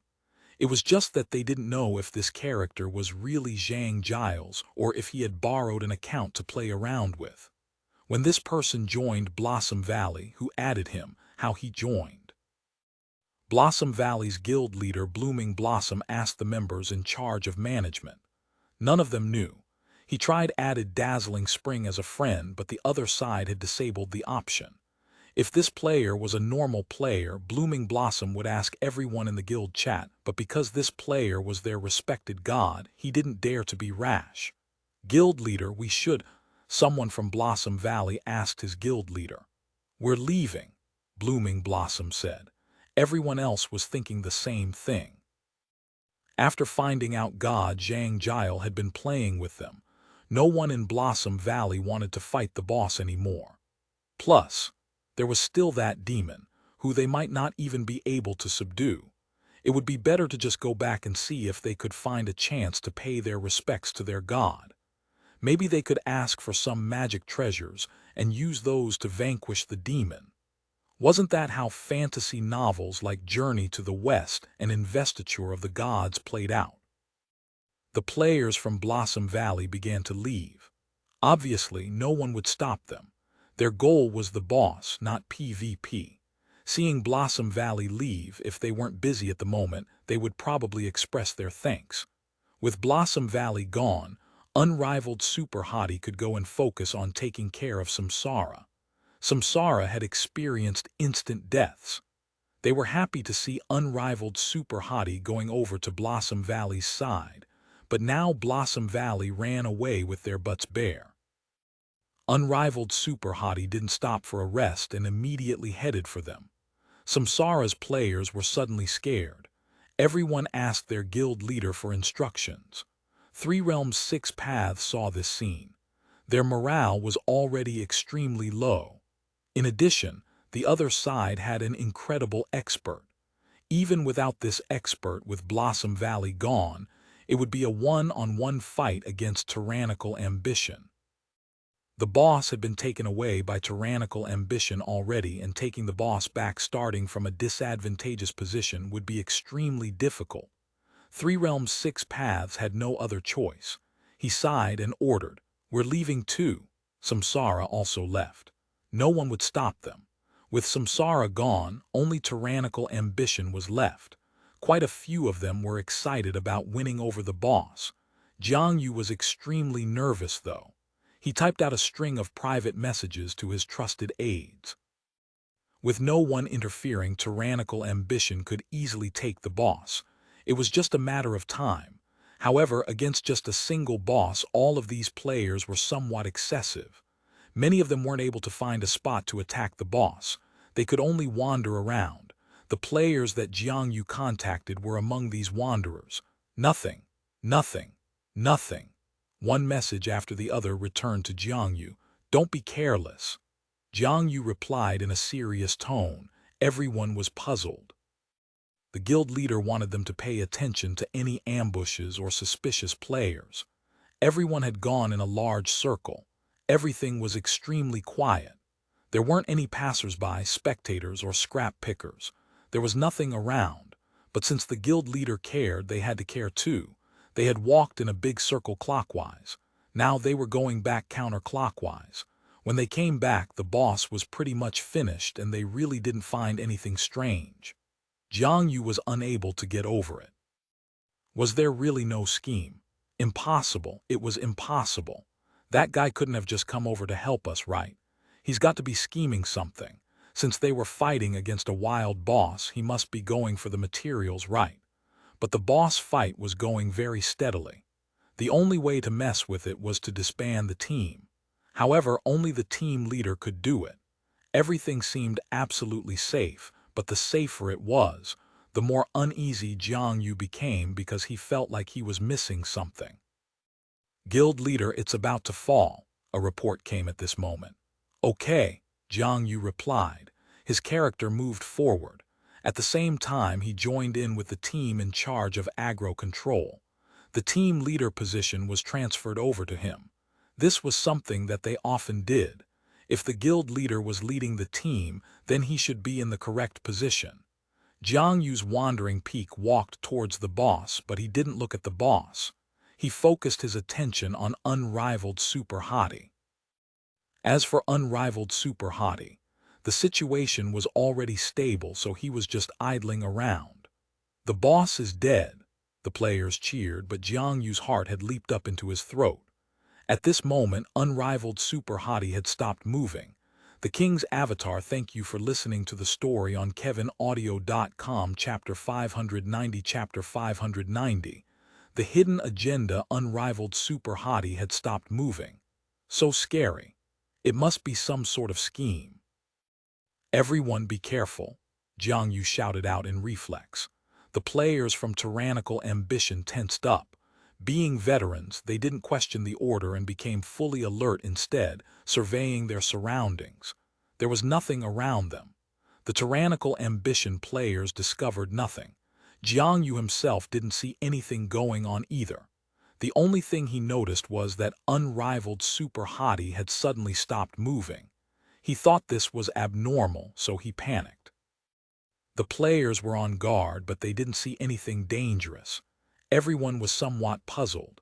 However, Jiang Yu was still paying close attention to Unrivaled Super Hottie. Unrivaled Super Hottie still didn't move. Why isn't he moving? Something just didn't add up. He slowly looked around. Tears streamed down his cheeks.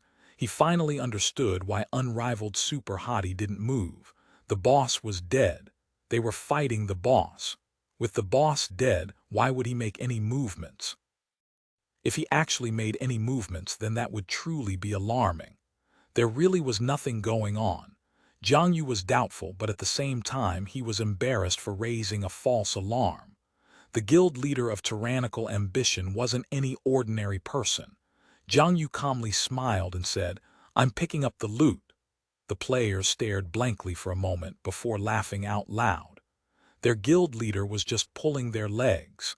They laughed, appreciating their guild leader's sense of humor. Jiang Yu walked up to the corpse of Blade Master Lang Rui. He needed to get close enough to the corpse to pick up the drops. At that moment, one of his subordinates, a knight named 3 Stones, sent him a private message. "I'll cover you." Oh, Jiang Yu was puzzled after receiving the message, but he quickly understood its meaning. Could he be waiting for him to pick up the loot and then use that opportunity to suddenly act out and kill him? This might be what the guy was planning. Although the stakes were high with a plan like this, there was no other way to steal items dropped by a boss under such watchful eyes. He might not get what he wanted, but he might also have set up ambushes at his respawn location. Does he know which main city my account is bound to? As Jiang Yu pondered this issue, 3 Stones led a squad of knights and clerics forward, as if they were just going closer to take a look. By doing this, they separated Jiang Yu's wandering peak from Unrivaled Super Hottie. They paid close attention to Unrivaled Super Hottie, ready to respond. Nothing happened. Unrivaled Super Hottie didn't move even after Jiang Yu finished picking up the drops. Jiang Yu and 3 Stones looked at each other. They were both working in the Club Tyranne's studio and could communicate with each other in real life. They opted to use in-game means of communication so that they would not be exposed. He still hasn't showed any reaction. Jiang Yu messaged 3 Stones. "Could we have been wrong?" 3 Stones replied. "Who else but him could possess such skill?" said Jiang Yu. "The Spitfire earlier." 3 Stones' reply wasn't very tactful. "That person was most likely Zhang Jiao," Jiang Yu said, "but he wasn't interested in Zhang Jiao. What do you think of his skills as a knight?" "Me.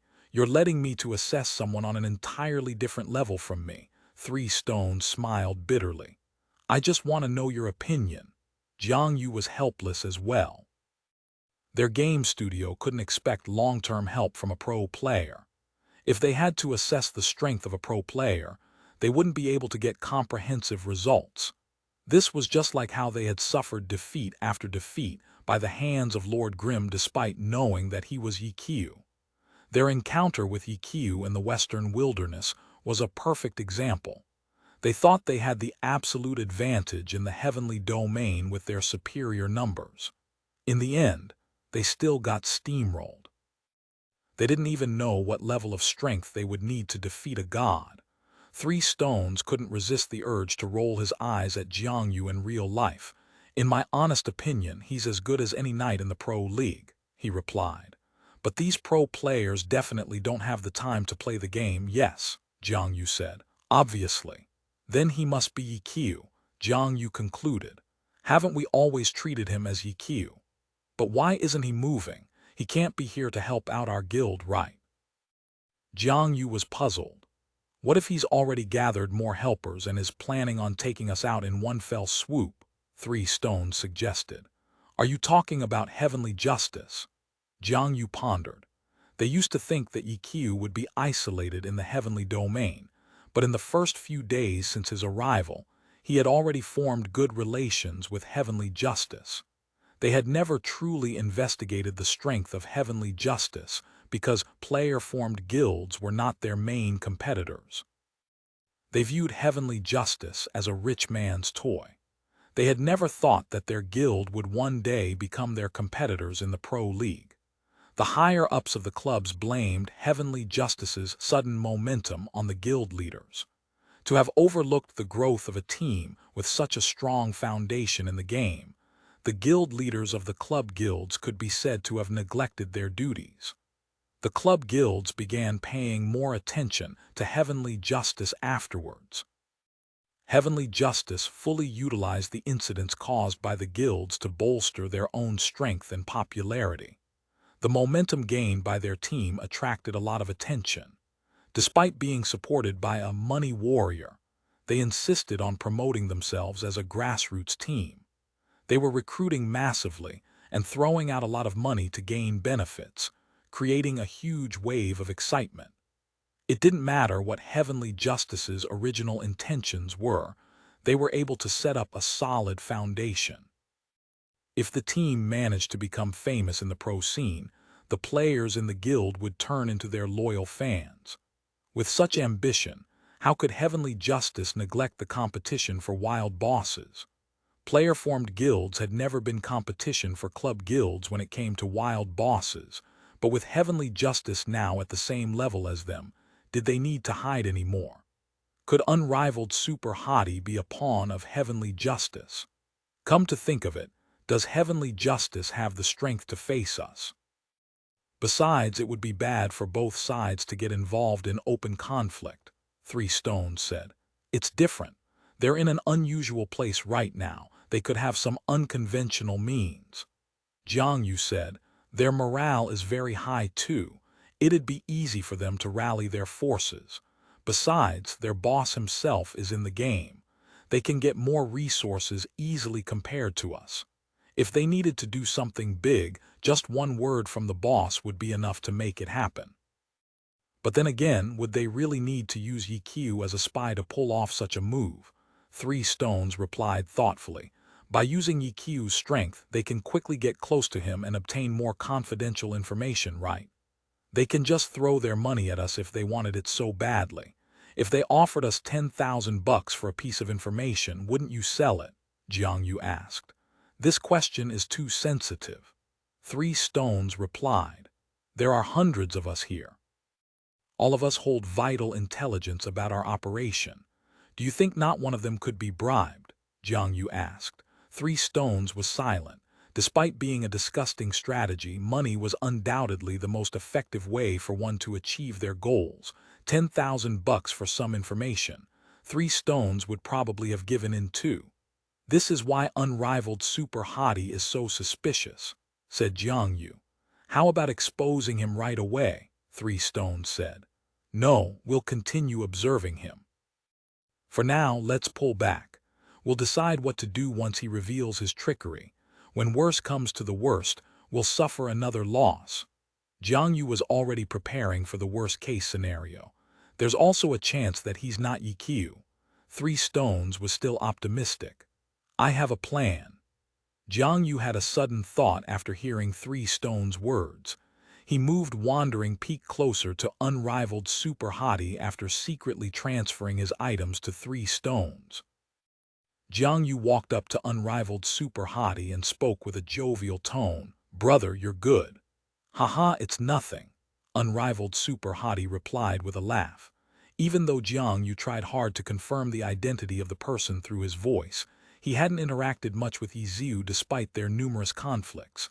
It was hard to recognize him through voice only.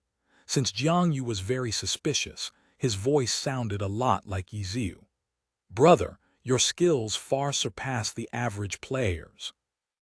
Jiang Yu said, of course, look at my name. Unrivaled Super Hottie replied. Ha, I'm sure you know of our guild. If you want, I can recommend you to our pro team. With your skill level, I think you could make it into the pro league. Of course, I'm not that skillful. I can't guarantee that I'm correct, said Jiang Yu. Hee, the pro league, I'm more interested in the game. Unrivaled Super Hottie replied. Haha, if that's the case, you can join Tyrannical Ambition, brother. Jiang Yu exclaimed. No problem. Unrivaled Super Hottie replied. 4-branch guild leader, this brother now belongs to your guild, Jiang Yu called out. What? The 4th branch guild leader was shocked. Everyone had witnessed unrivaled super hottie's skill. He could easily replace 3 stones of the main guild. To place him in the 4th branch, what is the meaning of this?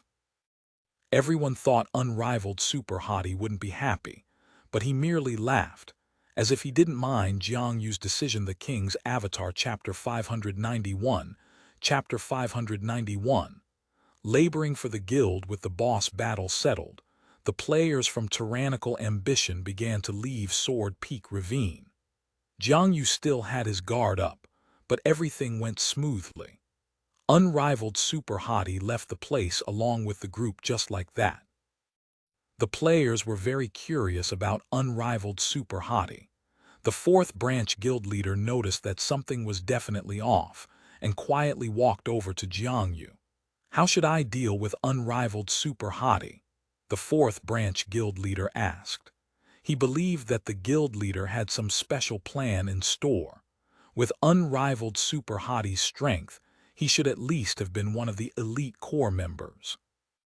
Joining the main guild wouldn't have been a problem at all, but instead he was exiled to a branch guild. Something fishy was going on. He might be Ye Xiu. Jiang Yu hadn't openly shared his suspicions before because it had only been a baseless speculation, but with unrivaled super hottie's performance displayed, and with the Pro League as bait, Jiang Yu was now very certain. Although there would be glory players who weren't interested in the Pro League, they were the minority. Unrivaled super hottie's firm decision added onto Jiang Yu's suspicion, or rather, he no longer suspected the person. He was entirely sure of it. "Ah," the 4th branch guild leader gasped. "We don't know his goal yet," Jiang Yu continued, "but since he wants to play, we'll play along with him." "Huh," the 4th branch guild leader was puzzled. Even though he had never participated in the conflicts with God Ye Xiu, he had heard all about them. The club guilds were a mess because of him. To have such a walking disaster be a part of his guild, the 4th branch guild leader felt his heartbeat increase. He began to feel nervous. "Even though he definitely doesn't have good intentions, you've seen his strength. We could use him. When he joins your guild, send him to a random team. Use him for hard labor," Jiang Yu said. The 4th branch guild leader was amazed by Jiang Yu. He had the courage to use a god as a hard laborer. Their guild leader was too incredible. "But you must pay close attention to him. Put him in a group with someone you trust. It'll make it easier to keep an eye on him." Jiang Yu had already put in a considerable amount of thought. "Okay, I understand." The 4th branch guild leader nodded. "Good, we'll leave it at that for now then," Jiang Yu said, while giving unrivaled super hottie a warm greeting. Then he took the main guild's troops and left. Only a fight for bosses could gather so many people in one place. Other activities, such as dungeon runs, were done according to the respective guilds. Jiang Yu and his group went far away until they couldn't no longer see unrivaled super hottie. They were completely safe and sound. Only then could he relax. "We'll feign ignorance and let him work hard to gain our trust. He'll be a useful pawn, especially when it comes to competing for bosses," Jiang Yu told 3 Stones. "Is it all right to bring him along? He didn't make any movements this time." Maybe his target wasn't Blade Master Lang Rui. "It's quite possible," Jiang Yu nodded. "I think he intends to infiltrate the upper layers of our guild to get first-hand information and then act when the time is right for a boss he needs. We'll need to be careful then. We'll do things like what we did today. He'll never be able to make off with the items dropped by the boss," said 3 Stones.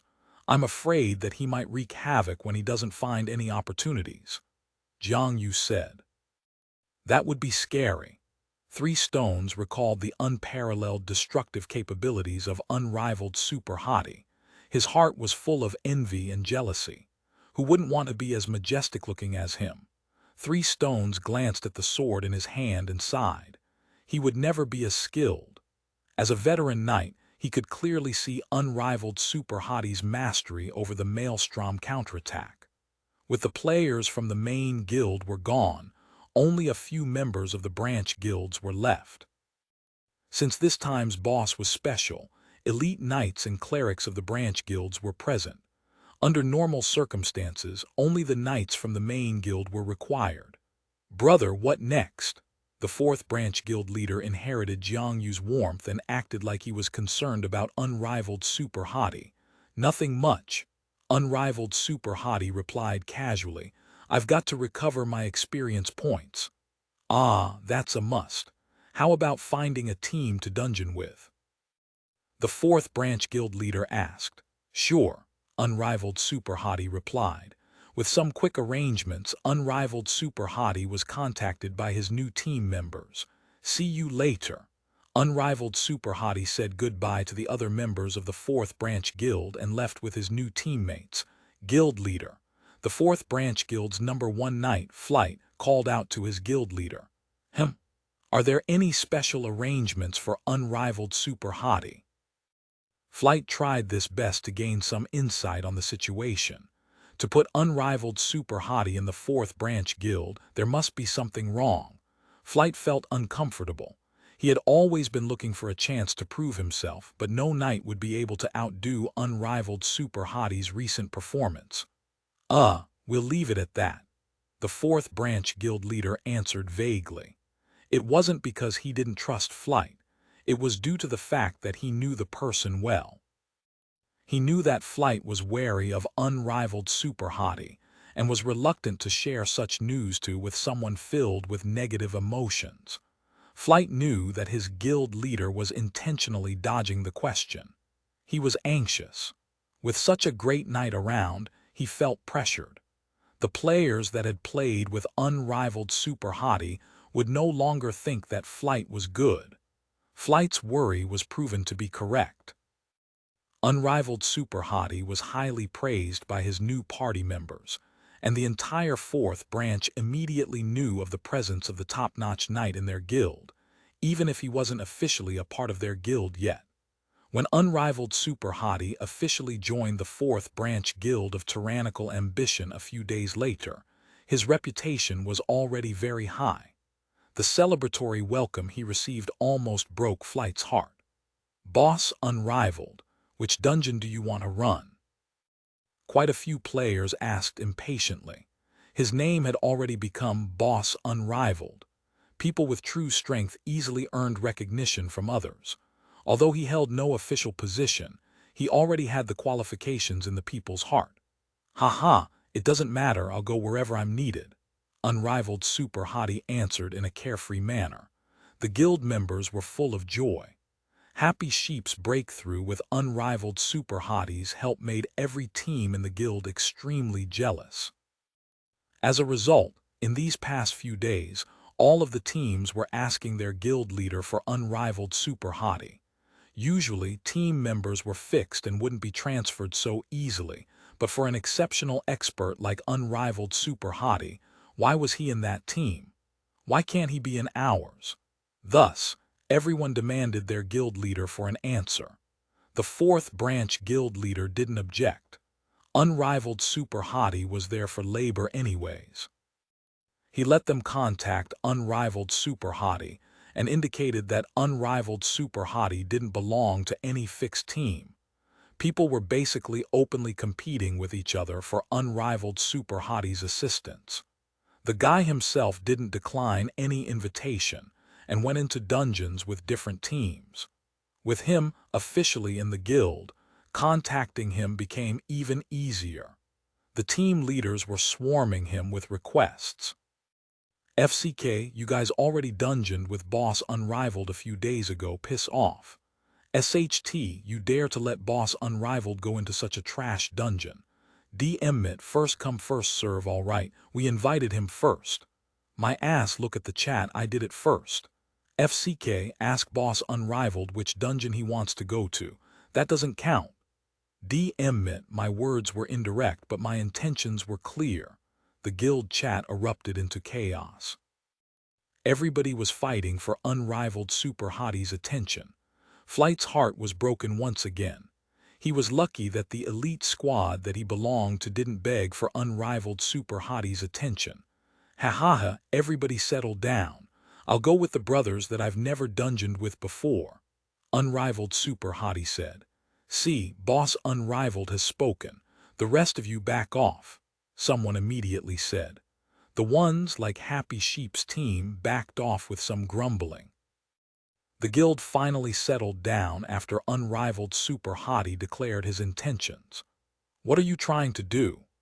Chen Guo couldn't help but feel envious after witnessing the scene. He's a god, and with this, Chen Guo was relieved. However, she was curious about why Ye Xiu was dungeoning with all of these teams. The King's Avatar Chapter 592 Chapter 592. Sharing the labor, Ye Xiu spent most of his time on unrivaled super hottie. He didn't completely stop leveling Lord Grom, but if he had spent his time on Lord Grim instead, Lord Grim would have been around the level 60 threshold by now. Focusing on unrivaled super hottie, going into different dungeons with different parties, working hard as a tank, Chen Guo didn't know what Ye Xiu could get out of doing these things. Chen Guo couldn't hold herself back and asked Ye Xiu, but Ye Xiu was talking loudly into the mic. He couldn't hear anything from Chen Guo. Ye Xiu's unrivaled super hottie had originally been laying low. He rarely said anything, but with his strength already known, the person in charge of the team didn't dare to order him around. Out of necessity, Ye Xiu had to take charge. With such an expert in charge, everybody on the team was happy to carry out his orders, especially since they achieved good results with Ye Xiu leading. The name of Brother Unrivaled became more and more self-fulfilling. In the past few days, according to Chen Guo's observations, Ye Xiu had gone into 22 different dungeons with 22 different parties, and all of them were 100-player dungeons. They always cleared them too. In terms of efficiency, Ye Xiu's addition was astonishing. Tyrannical Ambitions, 4th branch players was happy to reap the benefits. They had gained the upper hand in their competition against the other branch guilds. The other branch guilds weren't happy after learning the truth. They swarmed Jiangyu, protesting unrivaled super hottie's presence in the 4th branch guild.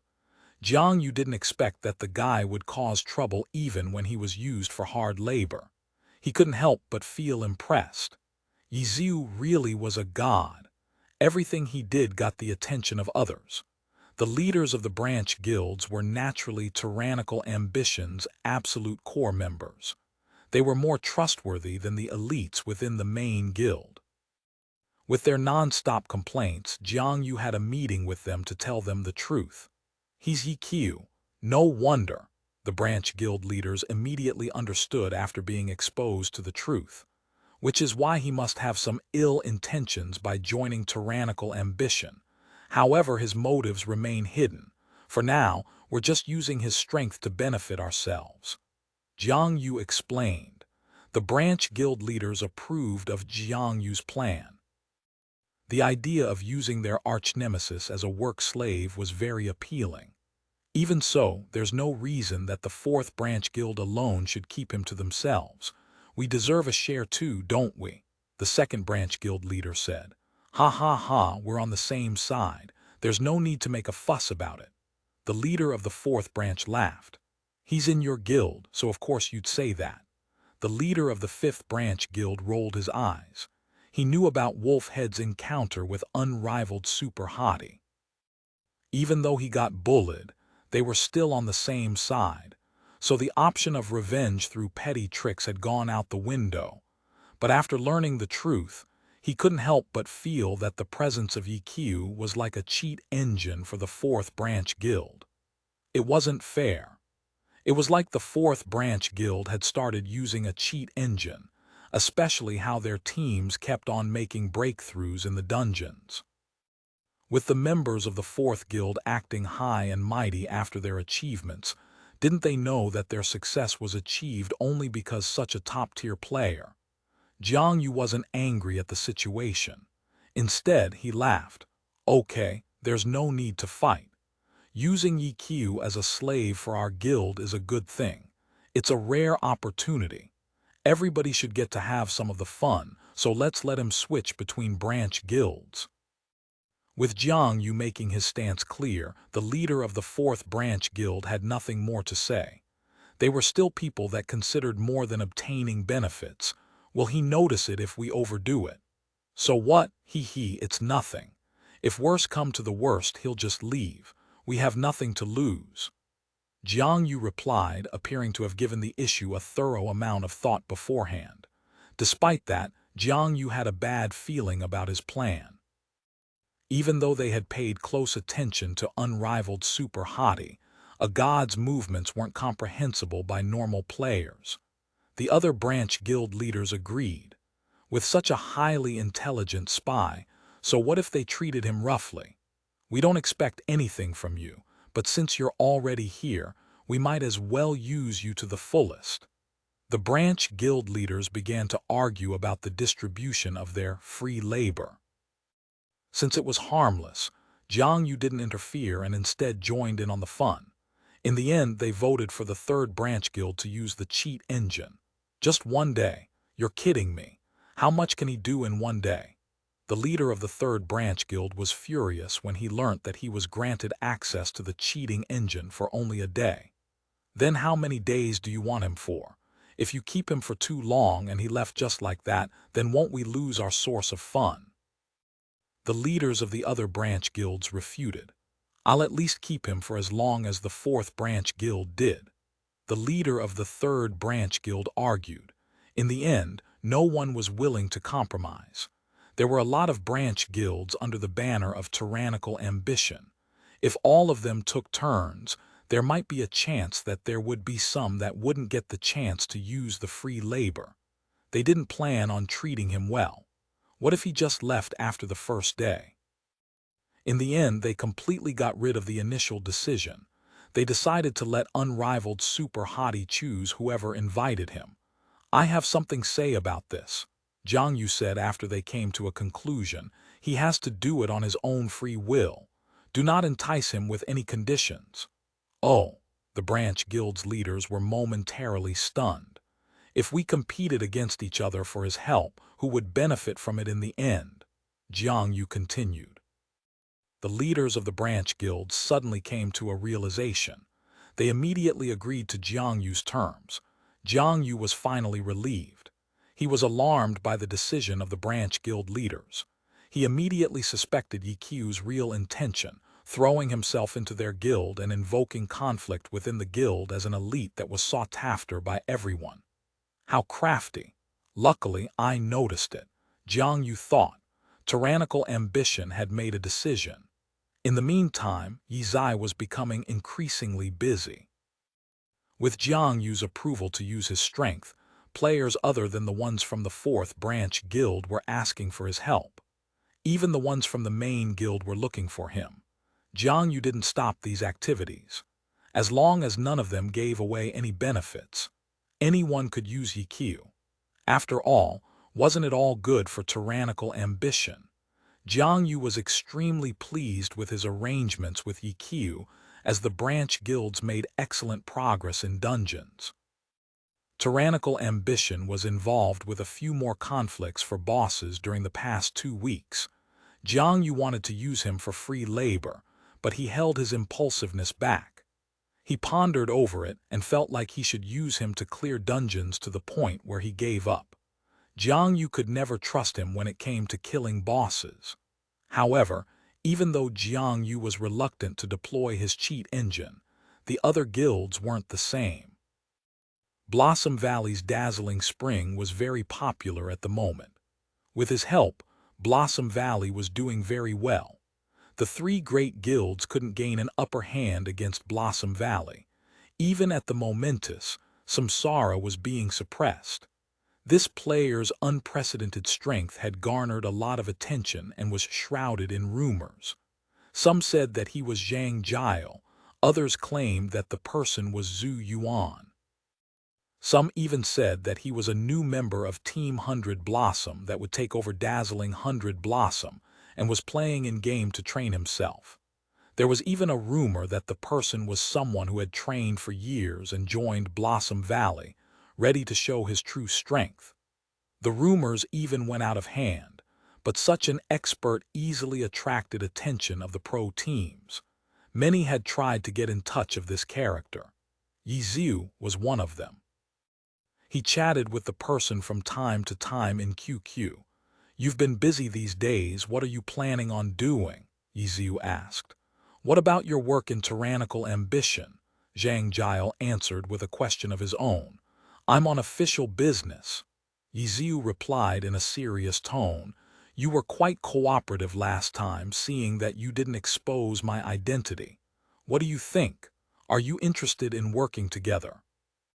"Nah, I just didn't want to get in your way, seeing that you're putting quite a lot of effort into it," Zhang Jiao answered.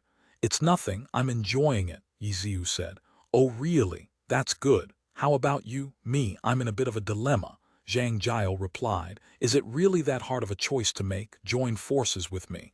We'll be the champions without a doubt," Ye Xiu replied. "Sorry, that isn't one of my options," Zhang Jiao said. "You don't have much foresight," Ye Xiu complained. "Foresight requires an investment in time. Do I have the time? I'm not like you," Zhang Jiao said. I understand." Ye Xiu said. The King's Avatar Chapter 593 Chapter 593 Time decides. Agro Chen Guo paid a lot of attention to Zhang Jiao. With the presence of such a great god on their team, their strength would increase exponentially. This was why Chen Guo paid such careful attention to the interactions between Ye Xiu and Zhang Jiao. She felt that something was wrong with their conversation. Zhang Jiao didn't seem to be interested in Ye Xiu's proposal. Ye Xiu's "I understand" made Chen Guo even more agitated. The most annoying phrases when eavesdropping on a conversation were "I understand" and "you know it." What do you understand? What did you know? People who used such words were too irresponsible. They didn't even care about the feelings of the eavesdroppers.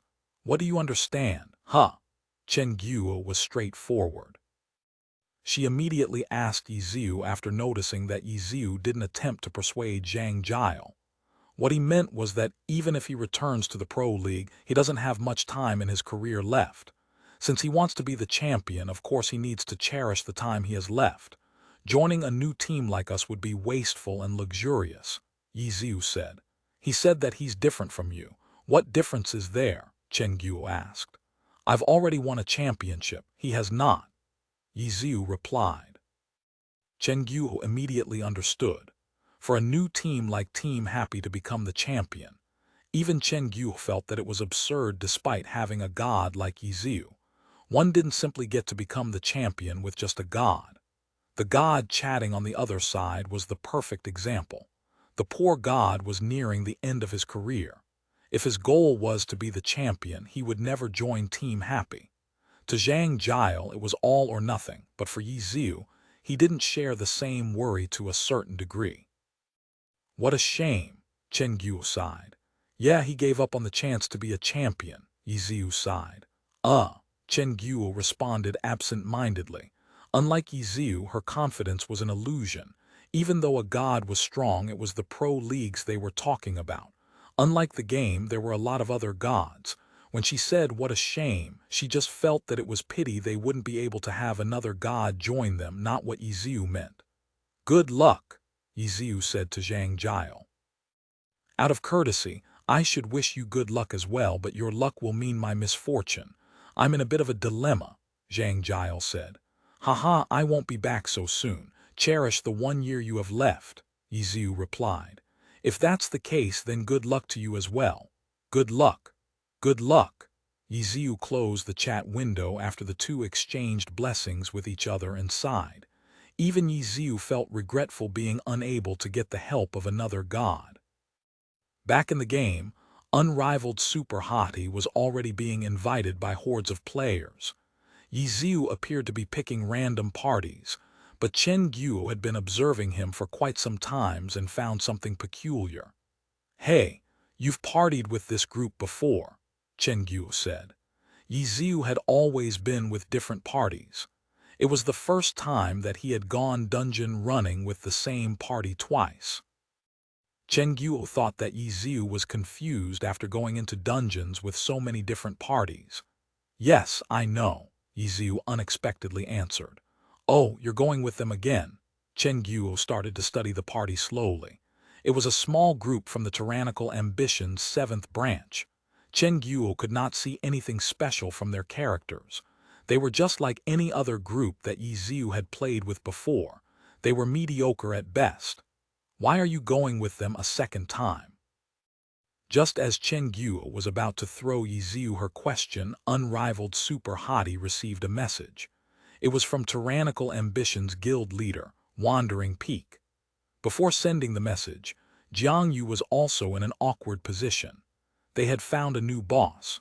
It was the LVL 70 North Bridge Mage Mordak, which was badly needed by tyrannical ambition. However, for the past 3 weeks the boss had spawned. Tyrannical ambition was unable to secure the boss. The first failure was from a fair and square competition against the other guilds, but for their second and third attempt, it was all because of the newly emerged expert called Dazzling Spring from Blossom Valley. Jiang Yu was highly criticized by the club's higher-up due to his failures.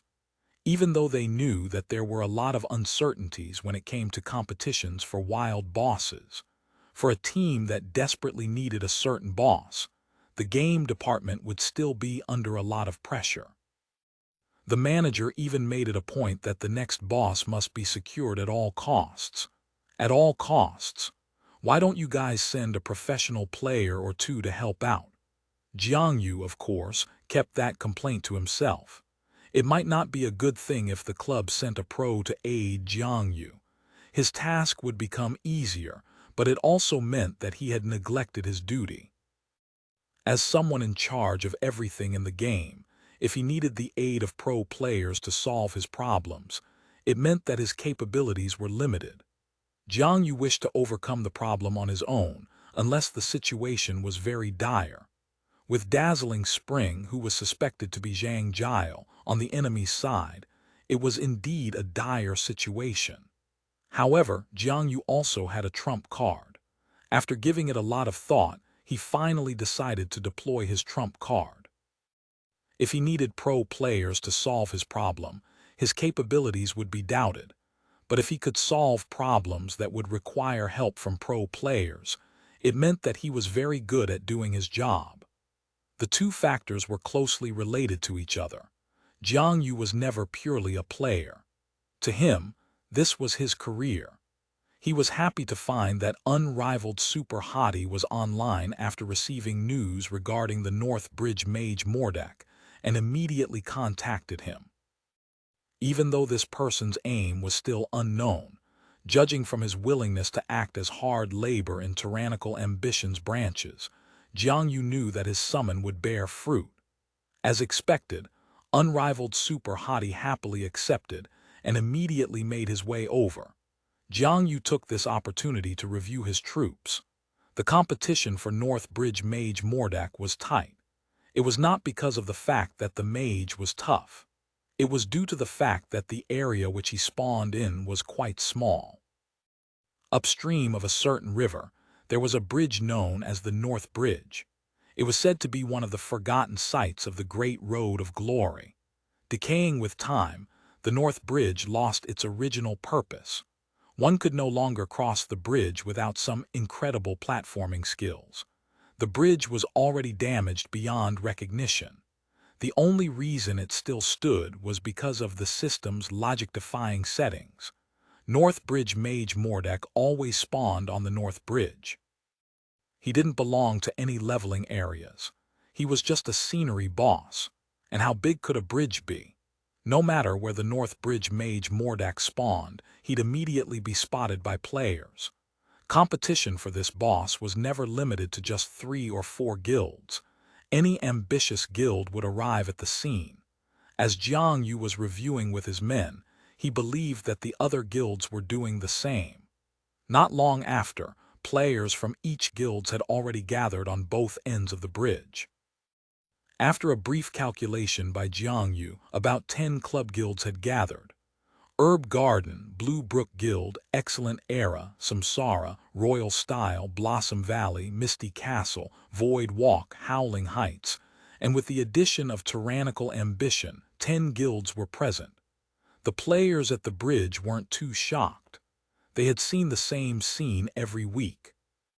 If a boss was too hard to find, it would be very troublesome for players, but if a boss was spotted easily, the situation would not be any better for them either. For a rather easy boss, the high difficulty faced to secure it was because of his small spawn location. North Bridge Mage Modak levitated above the North Bridge.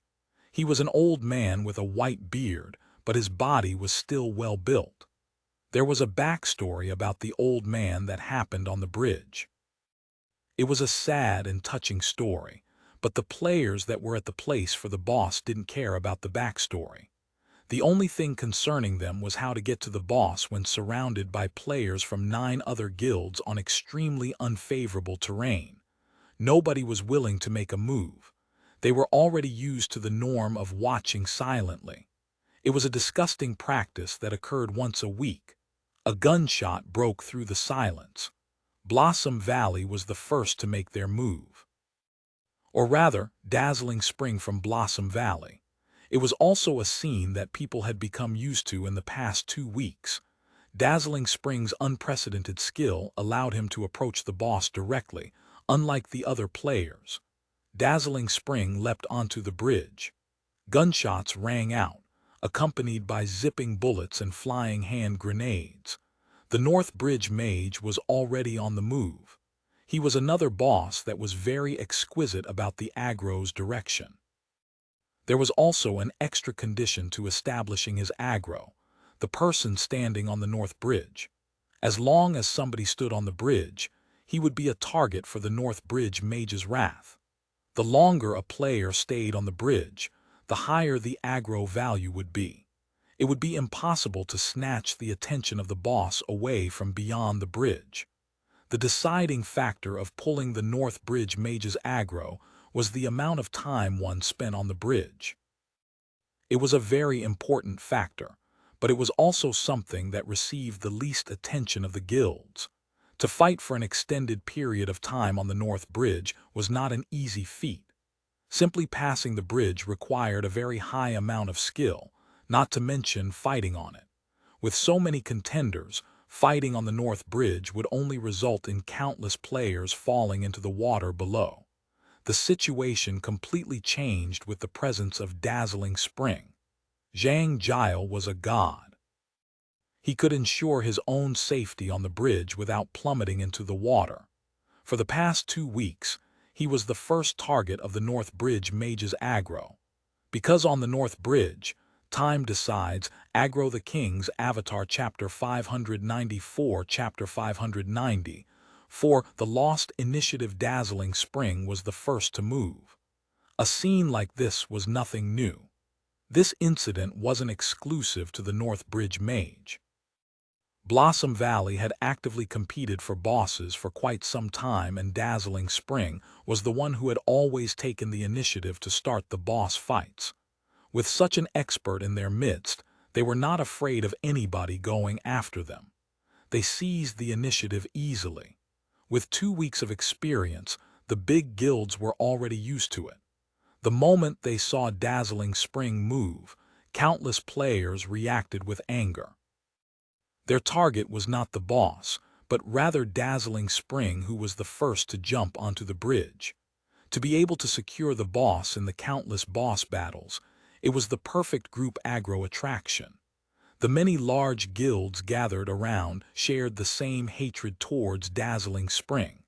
As long as that person was there, the boss would be secured by Blossom Valley again. Tyrannical ambition was the only guild that held back. Jiang Yu was actually more agitated than the rest, but without unrivaled super haughty, he didn't dare to make a move. Dazzling Spring stood at the top of North Bridge without worry, dodging attacks from all directions without much effort. The river was wide. One could see the former glory of the North Bridge that connected both banks of the river, just by observing its battered frame. Dazzling Spring stood at the highest point of the bridge, avoiding attacks from the melee classes. The remaining mid-ranged classes couldn't even reach Dazzling Spring once he reached the center of the bridge. If they stepped forward further, they would be on the North Bridge. Once they were on the North Bridge, they would trigger the aggro of the North Bridge mage. Even though the North Bridge mage's aggro was currently focused on Dazzling Spring, a boss with such special aggro mechanics would usually have volatile aggro. Even when his attacks were focused on Dazzling Spring, he would still launch surprise attacks towards other players based on the amount of time they had spent on the North Bridge. Players were already able to grasp the strategy after a long time of studying the boss's behavior. Under normal circumstances, the players would usually move in and out of the North Bridge to reset the time aggro, but an expert like Dazzling Spring totally ignored the aggro. He hopped left and right, continuously dealing damage to the North Bridge mage while taking the time to harass players from the other guilds. With the height that he was at, he had the advantage. The bullets shot by him and the grenades thrown by him would eventually drop to the ground, wouldn't they? Before the players could attack Dazzling Spring, they already suffered from his counterattack. With a surge in his appum, various types of grenades showered down like rain. A Spitfire's grenades would do more than just create explosions. They had a lot more uses. With his 100 Blossom style, the North Bridge was lit up with explosions that consumed several players at once. When the visual effects faded away, there were visibly less players left standing. Could he take out so many players with just a single combo? It was obviously impossible, but you had to also take note of the players left standing. They were all from Blossom Valley. They had acted according to Dazzling Spring's attacks, rampaging within the visual distraction created. They were immune to Dazzling Spring's attacks anyways. There were no allies among the 10 guilds. The players from Blossom Valley hid in the visual distractions created by Dazzling Spring, while creating the same visual distraction wherever they went. They performed the 100 Blossom style as a team. The visual effects expanded non-stop, swallowing everything in its path. Within moments, the players from Blossom Valley had taken control of the North Bridge. The North Bridge mage was busy attacking Dazzling Spring with his spells. The bosses couldn't be distinguished using conventional means. Despite using the combat style of a witch, the boss didn't fly around on a broom like a witch usually would. He instead flew around with only his magical staff. There was, however, still a limit to his flying duration. The North Bridge mage landed on a vantage point and threw fireballs at Dazzling Spring. Dazzling Spring leapt into the air, dodging each and every one of the boss's attack. With his superior geographical advantage, he looked down on the battlefield with a bird's-eye view. The players of Blossom Valley had already rushed towards the boss and began to attack. The players from the big guilds coughed up blood. Wasn't this a reenactment of last week's battle? They knew clearly what would happen if they dared to charge onto the scene. Dazzling Spring would immediately shower them with attacks.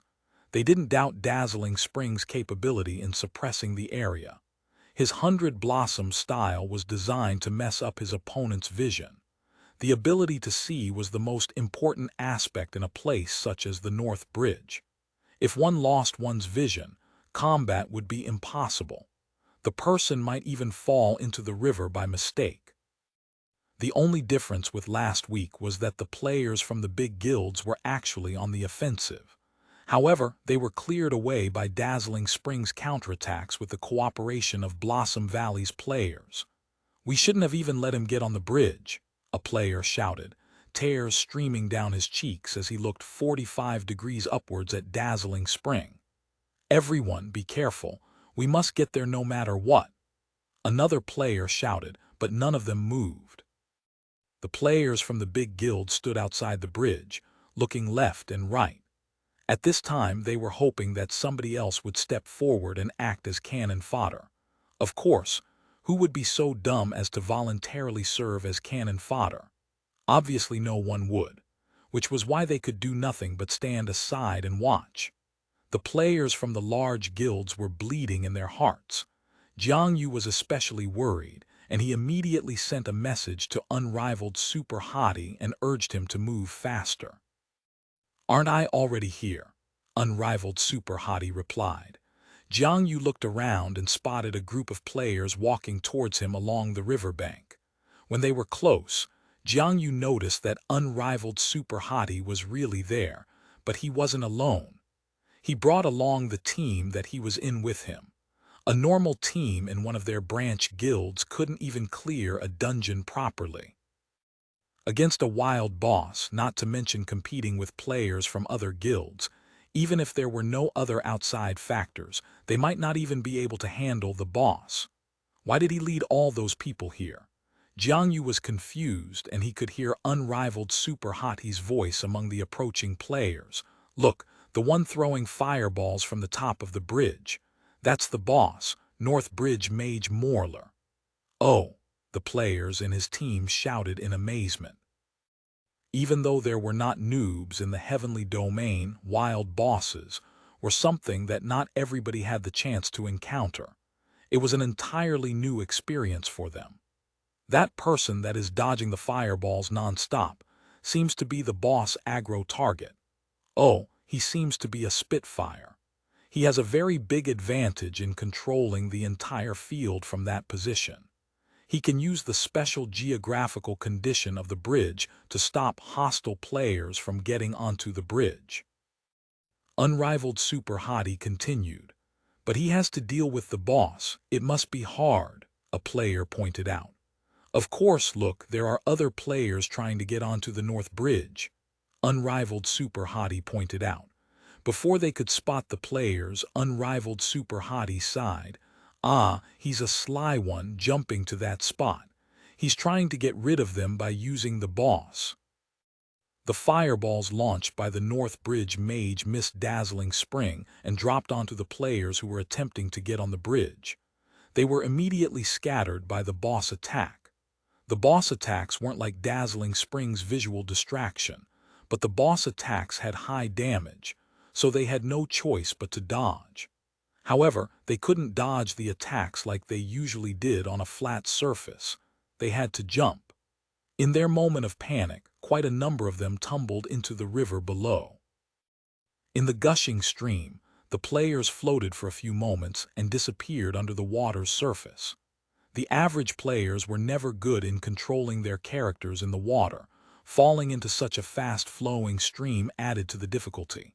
To make it back to the riverbank alive depended entirely on their luck. While some dropped into the water, others were showered by the boss attack. Suffering a direct hit would take away a large percentage of a player's HP, if not instant death. A few grenades from Dazzling Spring cleared away the rest of the players from the bridge. "Tusk, tusk, tusk, tusk," Unrivaled Super Hottie sighed while Jiang Yu moved his wandering peak closer to him. "Is that Dazzling Spring?" Unrivaled Super Hottie asked. "Yes," said Jiang Yu, "but the boss is called Mordek, not Morler. Oh, it's been quite a while, I've forgotten the name." "Dazzling Spring has taken the initiative. It's tough," Jiang Yu said. "It is. Why did you not call me earlier?" Unrivaled Super Hottie said. "I notified you as soon as possible." Jiang Yu was helpless. "Brother, you're the one who was late. Since the initiative belongs to him, it's quite hard to turn the situation around." Unrivaled Super Hottie said. "What now? I need cover and some support." "It's all on you." Jiang Yu didn't hesitate. Calling him here was to use his strength to the fullest. There was only one rule: he must never be allowed to be the leader of the team. Jiang Yu immediately sent Unrivaled Super Hottie an invite, but the system notified him that he was already in a team. "Add me," Jiang Yu said, and he immediately received an invite from Unrivaled Super Hottie. Tears streamed down his cheeks. "What I meant was to join my team," Jiang Yu explained. He must secure the spot of team leader. The fact that Unrivaled Super Hottie could send him an invite meant that he must at least be a sub-leader within the team. Jiang Yu had a bad feeling about it. "Oh, okay," Unrivaled Super Hottie replied. He left his team and requested to join Jiang Yu's. Jiang Yu accepted the request. After confirming that unrivaled super hottie was only a normal member of the team, he then added his guild's elites to the team. "What do we do?" Jiang Yu asked. "I'll take out Dazzling Spring and drag the boss to the edge of the bridge. We'll take care of him there." Unrivaled super hottie replied. "More details, please." Jiang Yu was puzzled. The King's Avatar, Chapter 595. Chapter 595. Rush upwards, just like this. Even though Jiang Yu knew that this person was God Ye Xiu, Zhang Jiao was also a god. He didn't think that Ye Xiu had a 100% chance of winning. In their last confrontation, unrivaled super hottie helped to secure the boss for tyrannical ambition, but it wasn't good to underestimate their opponent. Against an opponent like Zhang Jiao, Jiang Yu hoped that his trump card would be serious. But in the moment it took him to blink, unrivaled super hottie had already led his ragtag bunch towards the North Bridge while saying, "Let's move over here. We'll have a better view." The big guilds that were helpless against Dazzling Spring turned to look, and what they saw was a poverty-stricken group from tyrannical ambition. They all secretly thought they were some sort of secret weapon. Even tyrannical ambition's own players were baffled by this sight. Jiang Yu's patience had almost reached its limit, but he could only walk up to unrivaled super hottie. "How do you plan on taking care of Dazzling Spring?" Jiang Yu asked. "I'll just rush upwards and take care of him," unrivaled super hottie replied. "How?" Jiang Yu continued to bear it, but unrivaled super hottie hesitated. "How do I explain it to you?" Jiang Yu's patience finally ran out and he asked, "Fine, how do you want us to cover you?" "After I rush upwards, all you need to do is to keep the Blossom Valley players in check," unrivaled super hottie said.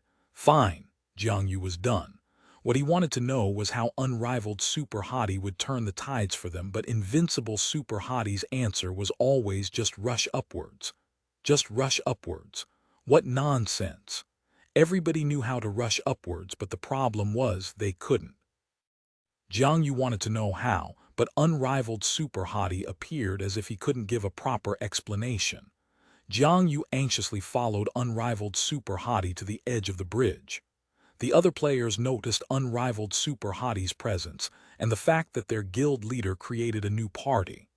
They rubbed their fists in anticipation of the upcoming action, but unrivaled super hottie sent a nodding emoticon and said, "I'm rushing in." And then, he just rushed in. Simple, rough, no tricks, no deception, and no numerical superiority. Unrivaled super hottie stepped onto the bridge alone. Dazzling Spring and the Blossom Valley players had stayed longer than unrivaled super hottie on the bridge. Despite that, the boss threw a glance at him the moment he touched the bridge, though he didn't launch an attack. It was one of the specialties of the boss. The old man cared a lot whenever somebody stepped onto the bridge. The poor NPC.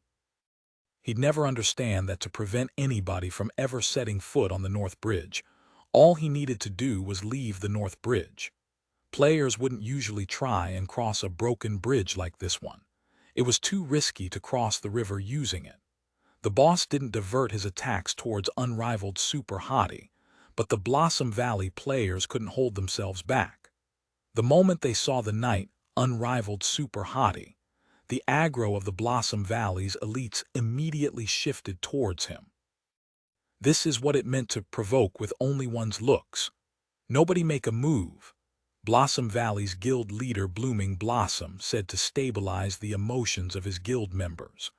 Blossom Valley's current combat style was built around Dazzling Spring. The player was actually very quiet even among Blossom Valley's inner circle. He would, however, agree to participate whenever invited to a competition for a wild boss.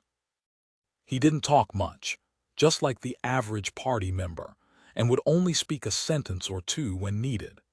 Everybody could guess the identity of Dazzling Spring. Even when he stayed silent, his position as a core member of the guild was already set. Blossom Valley's attacks were basically adjusted according to Dazzling Spring's attacks. Seeing that Dazzling Spring didn't take any immediate action, Blooming Blossom stopped his men from attacking as well. In the few seconds of hesitation, unrivaled Super Hottie had completed 3 jumps. Continuous and quick, unrivaled Super Hottie began jumping. Although he wasn't as stylish as Dazzling Spring, it was still a sight to see a heavily armored character moving with such agility. There were no intervals between his jumps, as if he could do it even with eyes closed. Within moments, unrivaled Super Hottie was already halfway across. Dazzling Spring chose that exact moment to launch a sudden attack. Bullets and grenades flew towards unrivaled Super Hottie. The players who tried to charge onto the North Bridge were faced with similar attacks. In their own confusion, some fell off the bridge due to their own mistakes, while others were thrown off due to the shockwaves and explosions, while quite a number of them died from just the damage alone. Unrivaled Super Hottie was different. He showed no hesitation and carried on jumping upwards, darting between the visual disruptions created by Dazzling Spring. He really is rushing in. Jiang Yu was speechless. Unrivaled Super Hottie braved through Dazzling Spring's attacks and continued his jump upwards. Can he make it? Even if he didn't die, how much health would he have left by the time he reaches the top? Jiang Yu was worried. Clerics, go see if you guys can heal him up. Jiang Yu immediately gave the order. The clerics from Tyrannical Ambition immediately went into action. They moved forward and healed unrivaled Super Hottie, but with Dazzling Spring's continuous attacks, they couldn't even spot their target and couldn't land their skills on their target. They tried very hard to grasp any chance they could to locate unrivaled Super Hottie. After all, Dazzling Spring needed to handle the boss as well, so he couldn't pay full attention to unrivaled Super Hottie. The advantage in numbers had finally been made obvious at that moment. Even though most clerics failed to grasp an opportunity to heal him, but with their sheer numbers, some of them eventually got lucky. Unrivaled Super Hottie's health was maintained just like that. But as unrivaled Super Hottie reached a new height, he had moved out of range of the cleric's healing skills. Some of the clerics moved forward in a desperate attempt to catch up with unrivaled Super Hottie and set foot on the North Bridge. The boss viewed every living soul who dared to set foot on the North Bridge as the same. He glared coldly at them one by one. Dazzling Spring, on the other hand, didn't share the boss's sentiment.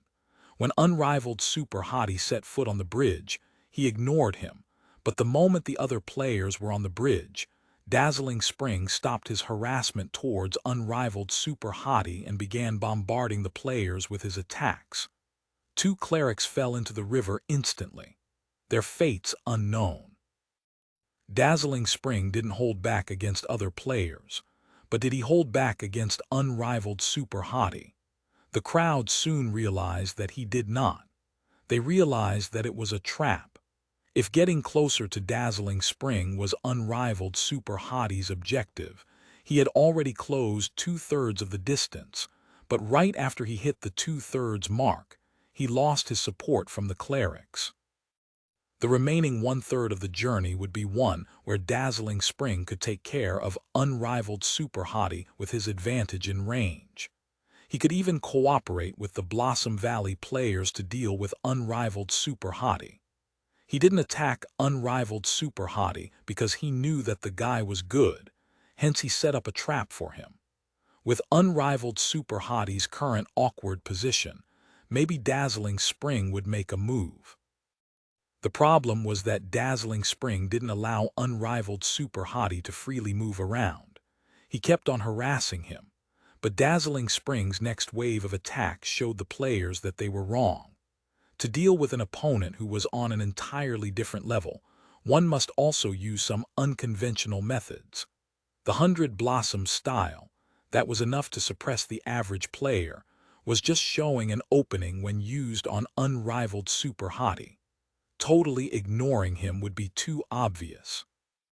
His intention of seemingly eliminating unrivaled Super Hottie earlier on was the real trap. The moment unrivaled Super Hottie placed himself in this awkward position where he couldn't move forward and could no longer retreat. That was exactly the best time to go all out. Dazzling Spring had been waiting for that exact moment for a long time. He had even secretly made preparations. Unrivaled Super Hottie's position was exposed to him that was at the top of the bridge and the Blossom Valley players below. Those who could hit Unrivaled Super Hottie had already launched their attacks. Unrivaled Super Hottie immediately began to show caution. The landing spots around him were all covered by Blossom Valley players. Even the bystanders were beginning to feel despair for Unrivaled Super Hottie, but he was still jumping forward and upwards. He was still rushing upwards. Jiang Yu had a strange feeling in his heart after observing the scene. The pro-god who he supposedly hated the most was currently the one who he respected the most, always moving forward, never giving up. Jiang Yu believed that the captain of tyrannical ambition, Han Wenqing, would have done the same, but such a method would bring more harm than good in certain times. This was exactly what was happening to Unrivaled Super Hottie. If he wanted to move forward, he would need to bear the brunt of the attack. Firm defense, spell reflection, shield wall. Knight defensive skills were used one after the other in perfect rhythm as Unrivaled Super Hottie continued his rush upwards. The Knight players on scene were already worshipping him. It still wasn't enough, though. The opponent's attacks weren't that easy to deal with. Even though Unrivaled Super Hottie was persistent, if he couldn't escape his opponent's attacks, his health would eventually hit zero. Who asked you to show off? Jiang Yu was depressed. He classified Unrivaled Super Hottie's actions as showing off. He couldn't accept the fact that the person he hated the most was so similar to their captain Han Wenqing. At that unexpected moment, a white light showered Unrivaled Super Hottie. It was a cleric's Heal the King's avatar, chapter 596, 597, chapter 596. The sneaky cleric heals were instant cast, and the more it healed, the longer the cooldown and the higher the aggro gained. Even in PvP, high aggro generation couldn't be overlooked. Even though players weren't bound to aggro like NPCs were, this type of aggro-generating skills were still hated by players. The skill that had been cast on Unrivaled Super Hottie was an ultimate heal, Holy Heal.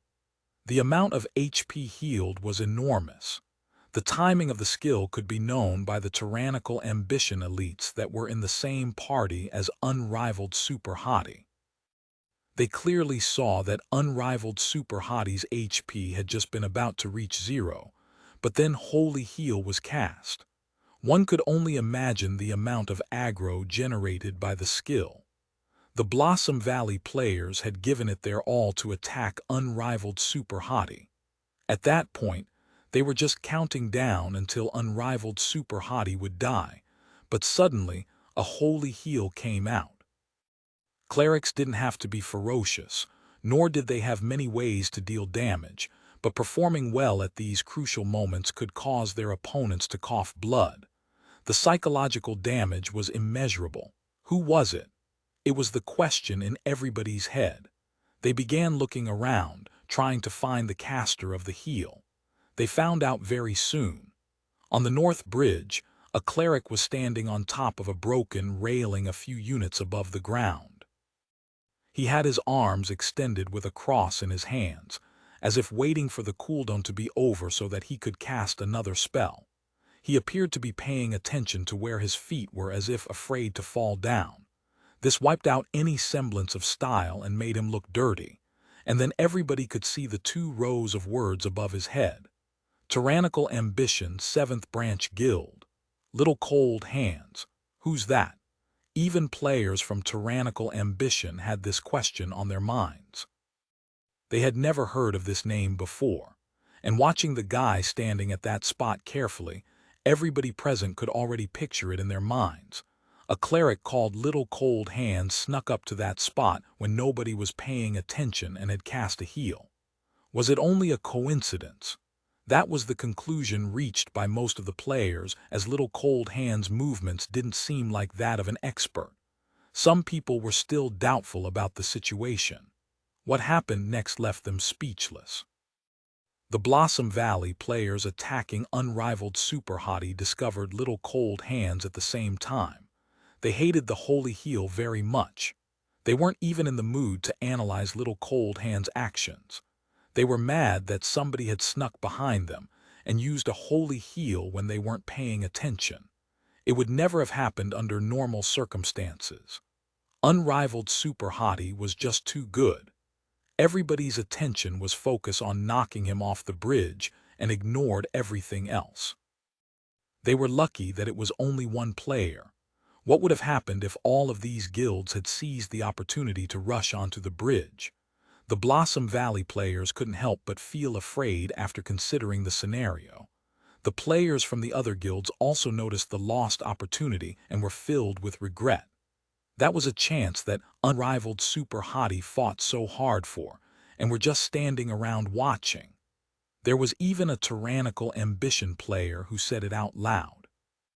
"He should have given us a signal," someone said. "Do you think he had time to do that in that situation?" somebody replied. While they still basking in regret, the Blossom Valley players had already taken action. Attack after attack was launched towards Little Cold Hands. Facing all of these attacks, Little Cold Hands' only reaction was a loud "oh no," and he fell into the water. He was not an expert. It had just been a coincidence. Everybody that had their hopes up for Little Cold Hands became speechless. Any one of them could have lasted longer even if they weren't as good as unrivaled super hottie. While everybody else was shaking their heads and sighing, their attention shifted once again to Little Cold Hands. They had unexpectedly forgotten about the impact of the holy heel on the outcome of the battle. "Great job!" It was a praise from unrivaled super hottie himself. But he could not be heard by the ones below because of the sound effects of all the attacks being thrown at him. The only person who realized the value of that holy heel other than Ye Xiu would be Zhang Jiao. Their judgment and game sense were obviously way higher than normal players. Not good. Zhang Jiao thought the moment the holy heel landed on unrivaled super hottie. If he had seen the cleric sneaking up, he would have prevented it. The problem was that he hadn't. He was at the highest point of the bridge, unlike the other Blossom Valley players and the players from the other guilds. They were looking upwards, so it was natural for them to have missed Little Cold Hands. But for Zhang Jiao, he had a bird's eye view, so he should have spotted the person. But he hadn't. It was all due to the large amount of AI attacks he and the Blossom Valley players had dished out against unrivaled super hottie. These attacks were mainly long-ranged with bright visual effects like cannon fire or spells. This was the 100 Blossom style. However, it didn't mean Zhang Jiao could see through the visual distractions either. In that instant, he realized the root of the problem. This cleric had used the visual effects of their attacks to hide himself from their view. The holy heel that he had cast had been on point. Blossom Valley's attacks were more for support rather than damage. That was the reason why unrivaled super hottie was able to survive all those attacks for so long. Zhang Jiao made such an arrangement because he knew the real identity of his opponent. He believed that his opponent would seize any opportunity given to him. It would not be wise to challenge the judgment of an experienced opponent. Zhang Jiao understood the philosophy deeply as one of the experienced gods. That was why his attacks against unrivaled super hottie had been weak but unavoidable attacks. This was also why Zhang Jiao had baited unrivaled super hottie to such a height. If unrivaled super hottie wanted to escape, he would only have one choice: jump into the river. But suddenly a cleric and a holy heel turned the tides. Unrivaled super hottie's health was higher than Zhang Jiao had expected, and with his persistence in rushing towards him, which was originally meaningless to Zhang Jiao, was now a huge threat. White light glowed around unrivaled super hottie. Night Spirit. Unrivaled super hottie activated Night Spirit. Zhang Jiao knew that this was a very crucial moment. The pressure was huge. To suffer an attack from a god like Ye Xiu, while under attack from the North Bridge mage as well, wouldn't be easy for anyone to deal with. Charge. Unrivaled Super Hottie activated the skill, rushing upwards. Zhang Jiao knew that with the holy heal, Unrivaled Super Hottie would close in on him unless he managed to widen the distance. Zhang Jiao chose to evade. Dazzling Spring prepared to escape, attempting to kite Unrivaled Super Hottie. At that moment, Unrivaled Super Hottie waved at him. FCK. He was killed because of this very skill in their previous confrontation. Provoke. Unrivaled Super Hottie had cast Provoke on him. His character moved towards Unrivaled Super Hottie. Under the influence of Provoke, the character still retained intelligence. The character would still retain its auto-pathing instead of falling right down below. But this alone was lethal. Zhang Jiao's aim was for Dazzling Spring to stay as far away as possible from Unrivaled Super Hottie, not get closer. It was too late. He only had Blossom Valley players around him. Although they were experts in the game, they would never compare to pro players. Nobody could help him in time. Dazzling Spring leapt high into the air. A light lit up Dazzling Spring in midair. It was a focus from a cleric, removing the provoke effect. The cleric might have thought that the skill was timely and stylish, but Zhang Jiao wanted to cry.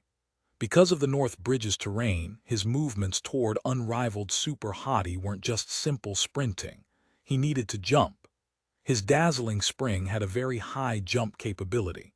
That particular jump was high and far, and with the system's auto-pathing, he landed in a very safe spot. But this was not what Zhang Jiao wanted. You couldn't just turn in midair like you could on the ground. But Zhang Jiao was a god and Dazzling Spring was a gunner. Zhang Jiao immediately surveyed the terrain and immediately fired out several shots. With his gun's recoil, he managed to stop his character's forward movement. Dazzling Spring stopped in mid-air, but there was no landing spot. When Dazzling Spring dropped down, there would be a low landing spot. Zhang Jiao had shot his bullets perfectly. But at that moment, Unrivaled Super Hottie leapt into the air, and his sword slashed down at Dazzling Spring. Heroic Leap. The same trick again, won't you ever get tired of it? Zhang Jiao coughed out blood. Chapter 597. I'll be leaving first because I've got stuff to do. Unrivaled Super Hottie crashed down with Heroic Leap. Compared to the free-falling Dazzling Spring, who knew how much faster he dropped, it would be too late even if Zhang Jiao wanted to dodge. He could only curse a few times. Truthfully, he might have anticipated that this would happen, but the instant he jumped after being provoked, he already knew that the situation was very bad. It was true that as God, he had the capability to dispel the taunt and switch directions in midair, but unfortunately, his opponent was also a god. His opponent wouldn't be surprised that he could do it. In other words, when his opponent used provoke, his opponent had already prepared to counter his next actions. The knight's sword smashed into Dazzling Spring's body. The displacement induced by the attack made it so that he missed his original landing spot, causing Dazzling Spring to continue to fall. Zhang Jiao hastily looked for a possible landing spot, but Unrivaled Super Hottie unexpectedly continued to pressure him, following him downwards. This guy, Zhang Jiao, was already aware that Ye Xiu wasn't thinking about landing anywhere after hitting him down from his high point. Right now, Ye Xiu was planning on dragging him into the water. As a result, everyone just watched as Unrivaled Super Hottie struck Dazzling Spring with a heroic leap and then dropped rapidly. Unrivaled Super Hottie still had Knight's Spirit activated. A streak of white light followed behind him like a shooting star. Dazzling Spring tried to escape from his predicament by attacking a few times, which just added to the splendor of the shooting star. However, his efforts were in vain. The two fell straight into the water, leaving behind a trace of their trajectory as well as a splash that hit the Blossom Valley players on the bridge. Everyone was dumbfounded. Most of the players were still thinking about the stealthy heal by little cold hands, who had quickly been hit into the water by the enemy. Who would have thought that those two experts would suddenly fall into the water together? The river was vast and extremely deep at the center. When the two experts hit the water, they were immediately swept away by the current like all the other players. The players still hadn't registered what had just happened and stared dumbly at the fast-flowing currents beneath the bridge until a huge fireball suddenly exploded on the bridge. Several Blossom Valley players cried out as they tumbled into the water below. Only then did everyone wake up. Even though the two experts had left, the North Bridge mage was still there. Their true purpose was to fight for the boss, not watch two experts have a go at it. But without Dazzling Spring, Blossom Valley had lost their foothold. Even though a portion of their players had grasped the high ground, how could they have the same level of control over the situation as Zhang Jiao? Let alone suppressing the onslaught of enemy players rushing onto the North Bridge. With Dazzling Spring gone, the North Bridge mages was completely focused on them. Because they had stayed on the bridge longer, the North Bridge mage placed priority on them over the players who had just stepped onto the bridge. All sorts of spells flew towards the players from Blossom Valley. With their skill level, one mistake meant falling into the water. The terrain and the boss made it too difficult for them to save the situation. What's more, the enemy guilds had suffered under Blossom Valley's hands for the past 2 weeks. They had a tacit agreement to not fight against each other and first allied together to vent the frustration built up over the last 2 weeks on Blossom Valley's players. In an instant, the players from Blossom Valley turned into dumplings and were struck into the water. If a player was thrown into the water, it didn't matter if the player died or not. The players from Blossom Valley were wiped clean. The North Bridge mage no longer had too many targets left and fired spells randomly. Everyone was feeling very excited. What a familiar scene. This was what the fight for the North Bridge mage should look like. The boss battle power wasn't actually too frightening, but the hard part was the location. 1, it was too easy to find him. 2, the terrain was difficult, so the battle always turned into a huge mess. Once the North Bridge mage started casting spells randomly, players constantly fell into the water. No one was a stranger to this scene, though. Everyone calmly faced the boss. Without the expert from Blossom Valley, everyone felt 100 times more confident. Only Jiang Yu was uneasy. The North Bridge mage was something tyrannical ambition needed. The formidable Dazzling Spring had been taken care of by Ye Xiu, but in this type of chaotic battle, no guild had an absolute grasp on victory. Tyrannical ambition was no exception. At this moment, they needed a peak expert watching over in order to have a better chance. Jiang Yu cautiously commanded his troops, while hastily asking Unrivaled Super Hottie for his situation. He hoped that Unrivaled Super Hottie hadn't died and hopefully landed nearby so that he could hurry up and return. This wasn't impossible. In Glory, every character automatically knew how to swim, so they usually wouldn't drown. However, once a player fell into the water, the current was too rapid, making it difficult for them to figure out their position in the water. If they couldn't find the surface to replenish their air supply, wouldn't they suffocate? In addition, there were all sorts of rocks in the water which would deal damage if collided into. The faster the current, the more damage the rocks dealt. Characters who fell into the water didn't have much health to begin with. Before they could drink any potions, the rocks would kill them. Ye Xiu was a god, though, so Jiang Yu felt like he wouldn't die because of these reasons. Normal players would panic and be unable to figure out their position, but a god shouldn't have that problem, right? As a result, Jiang Yu expected Unrivaled Super Hottie to have reached shore already. But then again, Dazzling Spring wasn't a simple character either. He probably wouldn't die in the river so easily either. If he came back to the battle, that would be troublesome too.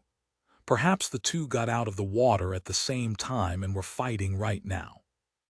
Who knew how many situations Jiang Yu had thought of already? Unrivaled super hottie soon returned a message.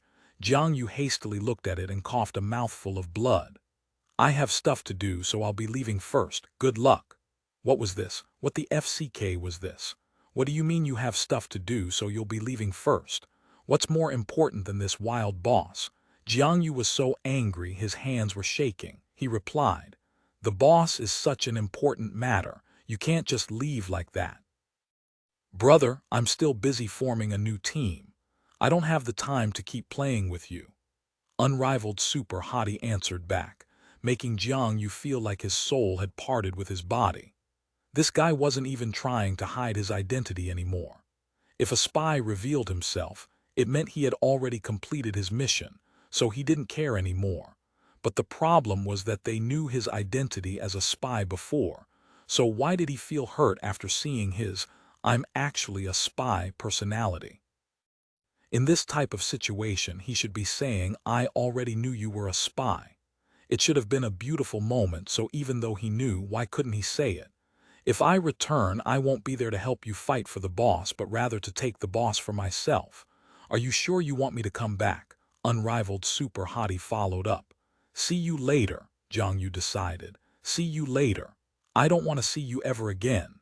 Jiang Yu changed his words. Ha ha ha d. Unrivaled super hottie laughed and added a laughing emoji. Tears streaked down Jiang Yu's face. Okay, there's no point in placing any hope on him any longer. I should hurry up and lead my troops seriously. I have to win this boss with my own effort. Now that there were extraordinary experts causing chaos, it was up to each guild's strength. They still had a chance. So at this moment, Jiang Yu heard a firm voice coming from the other end of the North Bridge. Hold your positions. You have to hold your position, protect the cleric and send the cleric forward. A gunner go up with an aerial fire, you're still not going up and you dare call yourself an expert. There doesn't need to be anyone over there. Thieves, just place a few traps. Don't just rush in there. Go around. Be a bit more dirtier and despicable, okay? Dude, you're an assassin. Why are you charging forward like you're a knight? Over there is over there. The F-seeking enemies understand, but you don't understand. Give coordinates. If I give coordinates, the enemies will also hear, and it looks to me like the enemies respond faster than you dim-witted fools. You idiot. If you fall into the water, you're dead. Tusk, tusk, tusk. Who was this guy? His firm voice carried an unbelievable amount of confidence. All of the players gathered here were the elite experts of each guild and the top players of the heavenly domain. Even Jiang Yu wouldn't have such confidence when talking to his troops. Just who was this guy? Jiang Yu looked towards that direction, but he couldn't identify the speaker. However, the other end of the North Bridge was gradually became more and more stable. The guild that had grasped the upper hand was Samsara. Was it because of that person's leading? Another unknown expert. Jiang Yu's heart palpitated. He had a bad premonition. It felt like this fight for the boss would be another wasted effort. Not far from the North Bridge, on the surface of the river, a huge tree trunk was floating on top. A wave rose up. There seemed to be someone inside. The instant the wave rose, a character suddenly jumped out and turned 180 degrees, landing on the tree trunk. When he landed, he held a gun in one hand and a grenade in the other hand. His gaze stared at the incoming wave. It was dazzling spring. 1 second, 2 seconds, 3 seconds. Zhang Jiao didn't loosen his guard. He knew that a certain someone wouldn't die in the water like that. As he was swept along with the current, he hadn't been able to find a suitable place to stand until now. There was no way that guy would be unable to get out of the current. Right when he was thinking this, an abnormal movement came from the wave. Zhang Jiao immediately noticed it. He focused, and a knight burst out of the water. He held a sword in his hand and landed majestically on the tree trunk. The same thing again. Zhang Jiao saw heroic leap and shouted angrily. He fired his gun and threw his grenade at him. What are you talking about? If I didn't use it, how else was I supposed to get up here? the knight said as he landed the king's avatar. Chapter 598. Chapter 598. The heart of a champion Zhang Jiao was slightly startled, but he quickly understood what had happened. Knights were a heavy armor class, so they were affected by weight, which meant that their ability to jump couldn't compare with leather armor classes like Spitfires. Moreover, Zhang Jiao intentionally picked equipment that would increase Dazzling Spring's jump ability. It was easy for Dazzling Spring to jump from the water current onto the tree trunk. However, if one were a knight like unrivaled Super Hottie, it would have been impossible to achieve this act with a simple jump. As a result, a heroic leap had to be used in order to jump out of the water and land on the tree trunk. Even though Zhang Jiao already understood all of this, the attack had still come out. However, it was impossible for the knockback from a Spitfire's attack to knock back a knight who was descending from a heroic leap. Unrivaled Super Hottie used his shield to defend himself when the attack hit, guaranteeing his position on the tree trunk.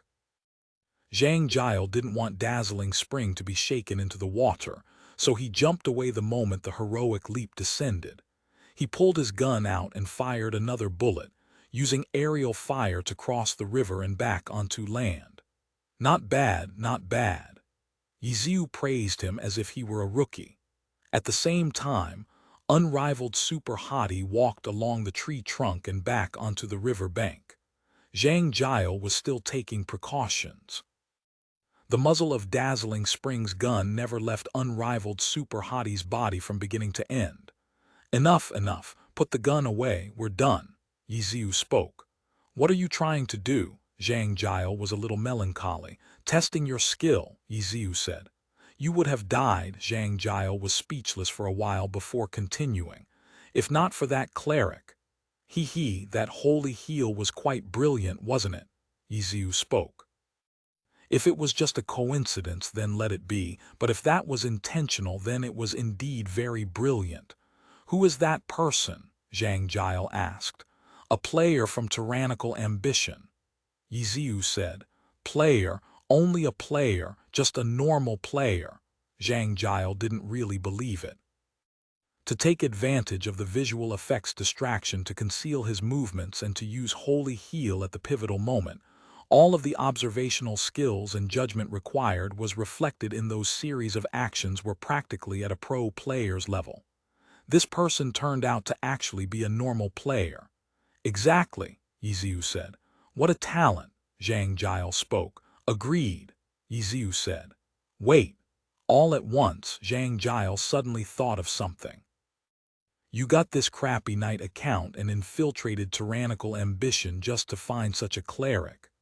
I don't have any other choice left. The standards for you gods are too high. Plus, you all lack foresight. I was left with no option but to unearth talented people from among the crowd. If I wanted to look for clerics, wouldn't it be best to start looking from Tyrannical Ambition? Ye Xiu spoke. Zhang Jiao expressed his agreement. This was like how there were more battle mages in Excellent Dynasty and more Spitfires in Blossom Valley. This effect was entirely because of the gods. Fans worshipped a god because of that god's class. Fans supported teams because they worshipped these gods. Then in the game, they would strive to join their favorite team's guild. As for Tyrannical Ambition, their team Tyranny possessed two gods, Han Wenqing and Zhang Xinji. So among their guild members, the ratio for the classes of striker and cleric were relatively high. So their strikers and clerics were generally better than those of other guilds. To find a skilled cleric, it would be quite logical to start from Tyrannical Ambition. So you got this knight because the knight is a tank class, and in a dungeon group, there's no other class that knows a cleric better than a tank. And you finally found a cleric using this method, Zhang Jiao said. That's right, Ye Xiu said. How long did you spend? Zhang Jiao asked. A little over 2 weeks, Ye Xiu spoke. Not bad, your luck is quite good. Zhang Jiao said. Ha, you want to talk with me about luck? Ye Xiu spoke. Zhang Jiao turned gloomy. With the nickname of unluckiest god in the league, luck was indeed his ultimate weakness. "Where is that guy?" Zhang Jiao changed topics.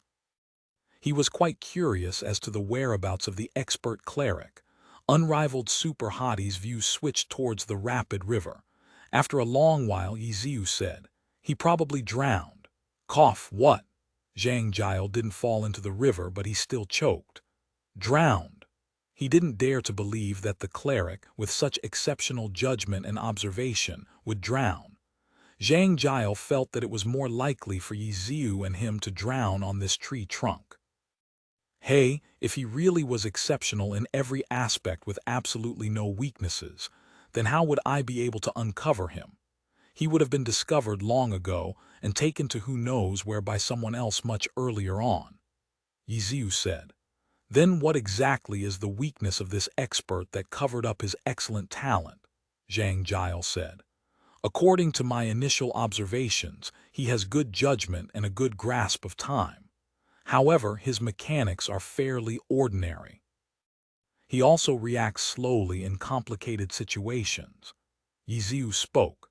Zhang Jiao thought for a while before he expressed his agreement towards the circumstances that he understood so far. Such a weakness wouldn't have affected his earlier play. However, if he's in a dungeon team, it really does cover up his strength, but are you really sure that his performance wasn't just a coincidence? I'm sure, especially after that last performance. Ye Xiu said. Did you just use me as your lab rat? Zhang Jiao said. Look at how you're phrasing it. Ye Xiu said. I was just using you to test how qualified he was. As for you, why are you helping Blossom Valley so much with these bosses? What are you doing? Are you repenting? Ye Xiu joked. Yup. Zhang Jiao unexpectedly expressed his agreement. I owe them. Zhang Jiao sounded a bit pitiful. When Ye Xiu heard him speak in such way, he was startled. You're not planning on returning to Team 100 Blossoms? Zhang Jiao didn't reply, but had basically answered without replying. If he planned on returning, then there was nothing to be embarrassed about by answering. It was precisely because he wasn't planning on returning that he couldn't say the answer aloud. He used to be Team 100 Blossoms captain and ace player. His lack of responsibility in his retirement process already drew a lot of criticism. If he returned and didn't choose his previous team under the hopeful eyes of Team 100 Blossoms fans, Ye Xiu could easily imagine what sort of condemnation Zhang Jiao would have to face from the public. But if he would rather bear such pressure, which team would he end up choosing? Ye Xiu predicted that the answer wasn't so simple. From the current look of Zhang Jiao's expression of regret, he wouldn't return to Team 100 Blossoms, not because he was feeling embarrassed from his sudden retirement, but because after already letting down Team 100 Blossoms once, he was going to abandon the team again. What was it for? Of course it was the championship victory that he had sought but failed to get for all these years. This time, for the sake of the championship, Zhang Jiao would spare no expense and would gamble everything he had. One could imagine how much hope and expectation he was filled with this time. For that championship victory, even if he received it, it would be filled with controversy. Perhaps even the radiance of winning the championship wouldn't cover his actions of abandoning Team 100 Blossoms twice. Did his recent interaction with Zhang Jiao make the decision even more painful?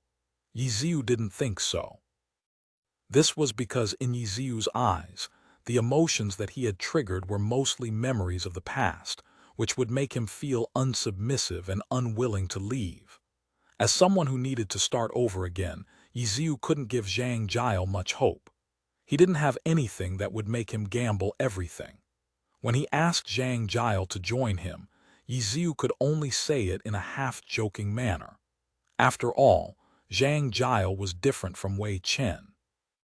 If he wanted to come back from retirement, even Ye Xiu felt that he wouldn't need to explain anything if he wanted to return to Team 100 Blossoms.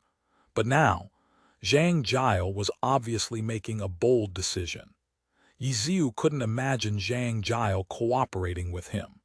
His reason was explained above. His team didn't have the weight to give Zhang Jiao a reason to make such a sacrifice. Ye Xiu believed that there would only be one thing that could make Zhang Jiao make such a vital decision, and that would be the championships. Of course, there was no such team that would win the championships immediately after he joined, but the team would have to be one where Zhang Jiao could see boundless potential. This team would definitely not be like Ye Xiu's, where he had to run around in the guilds of the online game to choose if there were any people with talents left unnoticed. This team would definitely let a person see the cover and immediately think the championship was theirs. Which one would it be? Tiny Herb, Blue Rain, Tyranny, or would it be Samsara, Misty Rain, Void, or even the current excellent era? With a god like Zhang Jiao suddenly joining any of these teams would make anyone feel that the team was abnormally strong, so Ye Xiu at this time really couldn't guess which team it would be. Zhang Jiao obviously wouldn't tell him either. A figure like him joining would normally involve a team-swapping storm. To even allow Ye Xiu to know that he would come out of retirement but wouldn't return to 100 Blossoms was already a very hot piece of gossip for the news. Just by leaking this piece of news would be enough to have the media pursue and argue until the competition season ended. Good luck! Ye Xiu wholeheartedly blessed him. For the sake of the championships, Zhang Jiao could even make such a decision. Although he was currently a little ashamed to face it, Ye Xiu believed that he would overcome this mentality. This was because the heart of a champion should never be viewed lightly. This wasn't to show off, but for glory. The glory that hung high in every pro gamer's hearts and eyes. The glory that had been commented as addictive by Ye Xiu. I must have good luck. Zhang Jiao didn't return the blessing to Ye Xiu, but instead carried on Ye Xiu's words and gave himself an additional blessing halo again. Okay, I will continue fighting for the boss. Zhang Jiao's spirit was raised. The people from Blossom Valley have probably been wiped out. Ye Xiu spoke. He now understood why Zhang Jiao was currently madly helping Blossom Valley to fight. Perhaps it was to take away some of the guilt left in his heart, or maybe because it was to use whatever method he had left to do something for 100 Blossoms. Ye Xiu didn't need to ask which the actual reason was. It doesn't matter. After a player dies, they can immediately return. This is one part of the game that I like over the competitive scene, Zhang Jiao said. Then I hope you succeed, Ye Xiu said. How about you? You won't come back. Me, I've already reached my goal. I will let the boss be for now, Ye Xiu said. Oh, then I will also need to bless for your wish to be fulfilled. I hope that fellow will completely meet your requirements and also not despise you as a god from excellent era, ha ha ha. Zhang Jiao said such, while his dazzling spring had already turned around and sprinted back toward the North Bridge. The King's Avatar, Chapter 599, Chapter 599. Proceed with care. He did all this just to find a cleric. Chen Guo had only just learned Ye Xiu's goal in infiltrating tyrannical ambition. After she moved over to hear the conversation between the two gods, she realized how everything came together. However, the issue Zhang Jiao brought up before he left was indeed a problem. How could they get a person they had just met to enter their own team? While Chen Guo was still thinking about this issue, she suddenly found Ye Xiu looking at her. What are you looking at? Chen Guo asked. You should deal with this matter, Ye Xiu said. What matter? Chen Guo asked. The matter of getting that cleric to join our guild, Ye Xiu said. What? Why me? I don't even know that person, Chen Guo said. Does it matter whether you know that person or not? Just say that you admire his abilities and you just so happen to be recruiting for a team, so you would like to ask if he's interested, Ye Xiu said. Is it that simple? Chen Guo was uncertain. Otherwise, Ye Xiu asked in reply. Chen Guo thought about it. True, if anyone wanted to invite a person to join them, wouldn't they just directly ask them? Chen Guo gave a guess and felt like the possibility of success was quite high. This was because a normal player yearned to be a pro, As long as you didn't pop out and say something weird like, "Hey bro, your bones are marvelous. Did you know that there's some sort of spiritual aura spurting out from your id?" Otherwise, most players would be interested in something like joining a team. "Okay then, I'll try to get in touch with him." Chen Guo agreed. She was always active in helping with things that were related to the formation of the team. There was no reason for her to be making excuses when there was something for her to do. Boss Chen wasn't that reserved. "What's that person's id?" Chen Guo asked, as she logged onto her heavenly domain account. Little Cold Hands Ye Xiu spoke. Chen Guo had been watching from the side, so didn't actually notice Little Cold Hands. She only knew that he was able to use Holy Heal at such a crucial time to turn the tables.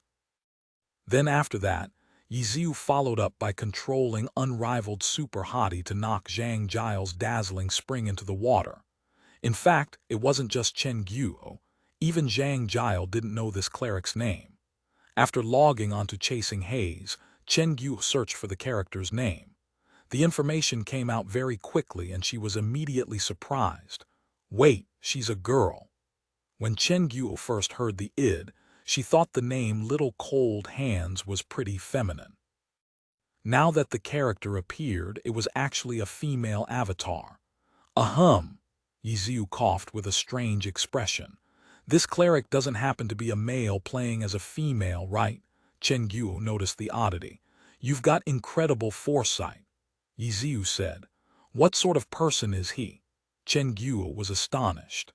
This was because there were seldom players in Glory who played with avatars of the opposite gender for their character. After all, Glory's voice communication was a part of the game, so it was the universal method of communication. It wouldn't be pleasing to one's eyes nor ears when a character had a beautiful and charming name, while they constantly spoke out in a rugged, masculine voice. Nothing really. Apparently, the account was given to him and he was just too lazy to care about the gender, so he just played with it, Ye Xiu said. Oh, Chen Guo replied. Seldom does not represent none at all. In the end, there were many male players who played female characters and the same went for Glory. The reasons were strange and unimaginable, but a reason like playing on a given account was pretty rational and reasonable. Never mind, I don't discriminate against those types of players, Chen Guo said while she was already preparing to add him as a friend. Hang on, hang on. What are you planning on doing?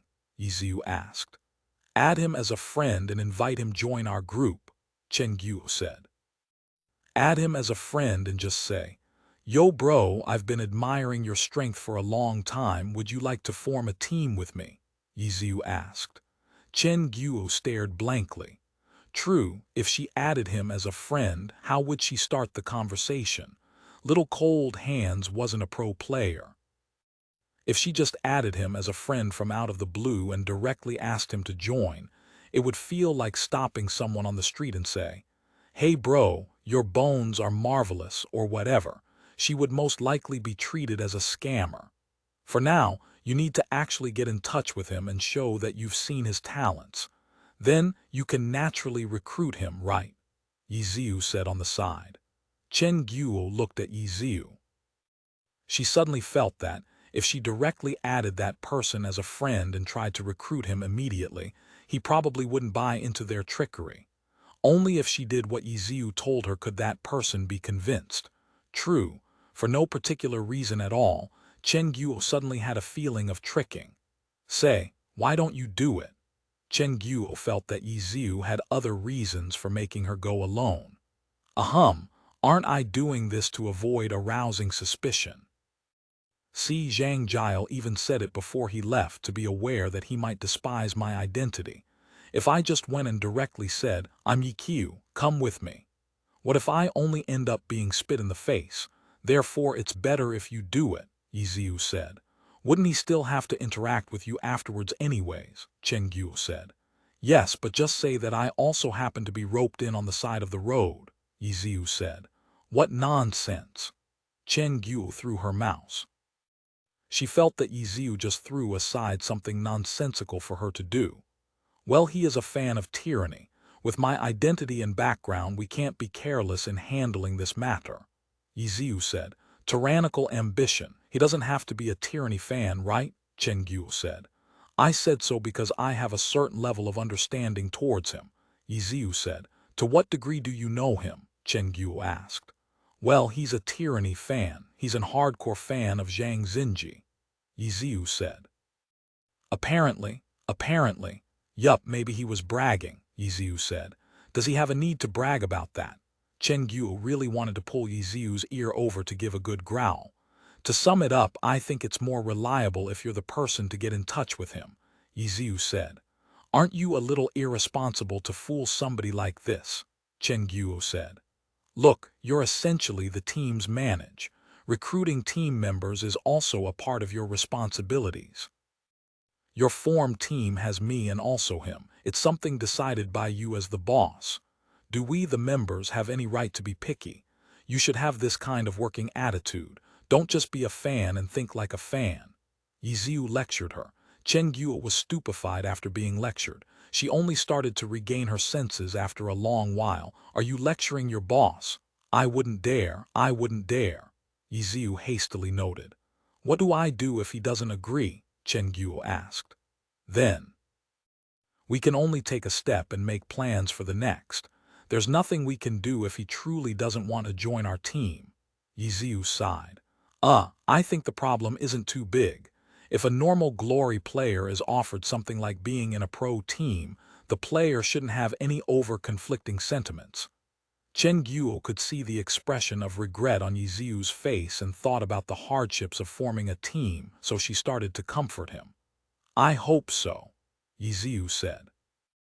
After the two finished discussing, Chen Guo prepared to take action. She grabbed her mouse but held it in the air. If I don't add him as a friend, how do I get in touch with him? Chen Guo asked. Oh, Ye Xiu nodded. On his side, he sent a message to Little Cold Hands. Where are you? I just drowned, so I'm currently heading back to the North Bridge. What's happening over there? Little Cold Hands. Look. Ye Xiu showed his screen to Chen Guo. Chen Guo was speechless. Sometimes things really were that simple. Unrivaled Super Hottie withdrew from the North Bridge mage boss fight, while Chen Guo's chasing Haze disguised as a passerby. Upon arriving at the North Bridge, the battle proceeded with many highlights. After wiping out Blossom Valley, each guild took a position on the battlefield on either ends of the northern bridge. All the major guilds were fighting in a huge mess. On the eastern head of the bridge, Samsara had grasped a slight upper hand. The players had gradually gotten a hold of the advantageous terrain on their side. The long-ranged classes took the high ground, while the support and control classes were in the middle and the melee classes at the bottom. Samsara's tactics were clear and incomparable. They sufficiently took advantage of the condition of the North Bridge's terrain. Their positions were not only divided between the front and the back. They also had the upper, middle, and bottom paths as well. All of these arrangements had been organized by a rough commander with a loud voice and high spirit. As for the western end of the bridge, it was still a mess. It was hard for any of the guilds to seize the upper hand. However, the resulting position of Samsara at the eastern end gave some train of thought to the guilds on the western end. All of the big guilds started to imitate without understanding the true substance, but the problem was that this train of thought was given to everyone, so it resulted in a position where everyone was in a deadlock.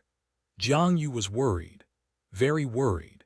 He was worried by both the state of this competition over the boss and over unrivaled Super Hottie's unhurried exit from the battle. He wanted to calm down. He reminded himself to calm down, but his heart wouldn't calm down. He was unable to seriously observe the current situation and carry out a wise, strategic decision. He couldn't help but have the silhouette of unrivaled Super Hottie float up from the bottom of his heart. This fellow had infiltrated their guild for 2 weeks, and during the 2 weeks of hard labor, Jiang Yu couldn't figure out his aim at all. But then he just suddenly announced his leave and meant it. He didn't seem to be snatching the boss, and had just left it hanging there. The last thing he ever did was to jump romantically into the water with dazzling spring. What sort of evil-doing did that fellow do? Jiang Yu didn't believe that Ye Xiu only came to their guild to stride around idly. This guy was a god after all. Why would he use up his time for such leisure? Also, between the lines of his later messages, Jiang Yu had a sort of feeling that it wasn't because Ye Xiu was leaving that he didn't care about his identity being revealed. It felt as if he wasn't afraid of being suspected right from the beginning. To be completely unafraid to have himself revealed. Were all gods this arrogant when they became spies? But why would his aim be hidden so deeply, so much that they couldn't see a hint at all? What changes did tyrannical ambition go through during the few weeks when unrivaled super hottie mingled with them? Jiang Yu felt that the problem must have been hidden within. However, apart from gratifying changes, such as having many of their groups surpassing their progress in dungeons for the past few weeks, it seemed as if there was no bad effects to worry about at all. Was the evil doing hidden among the good things? Jiang Yu couldn't help himself but to keep thinking about these questions. How could he make clear commands? Originally, tyrannical ambition was determined to get this boss, so the troop arrangement set out for today was arrogant. But under Jiang Yu's absent-minded commands, they had fallen into a pitiful deadlock. When they were pushed to the point where they had no alternatives left, a shadow suddenly joined the fight and started a massacre. That person came in an unstoppable manner as if he didn't care about the guilds at all. The shadow opened up a path through the crowd. Some died while some remained alive, but he was already gone. After a few rises and falls, he instantly snatched the high ground. Dazzling spring. He's back. The King's Avatar, Chapter 600. Chapter 600. First contact. No one thought that dazzling spring would return so quickly and massacre in such a tyrannical manner. He killed his way through the crowd. Once he seized the high ground, he began blasting away once more. At this moment, there were no other players from Blossom Valley on the North Bridge apart from himself. Dazzling Spring didn't have any helpers this time. Even though it was like this, his killing made Jiang Yu's group want to jump into the river one after another. Dazzling Spring didn't wait for them to respond as he climbed higher and higher. On the other hand, they had been fighting hard for so long, yet they still hadn't been able to seize any high points. Dazzling Spring strolled along alone and seized, under their gaze, the most beautiful spot on the bridge. Jiang Yu and the other guild leaders all had one thought in mind.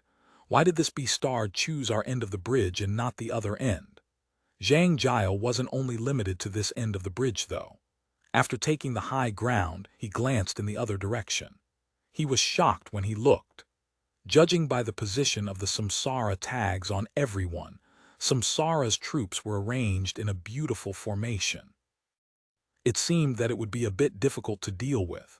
Zhang Jiao had this thought, but he didn't hesitate. He bravely rushed towards Samsara's troops. By the time Chen Gu's chasing haze reached the North Bridge, the battle had become indescribably chaotic.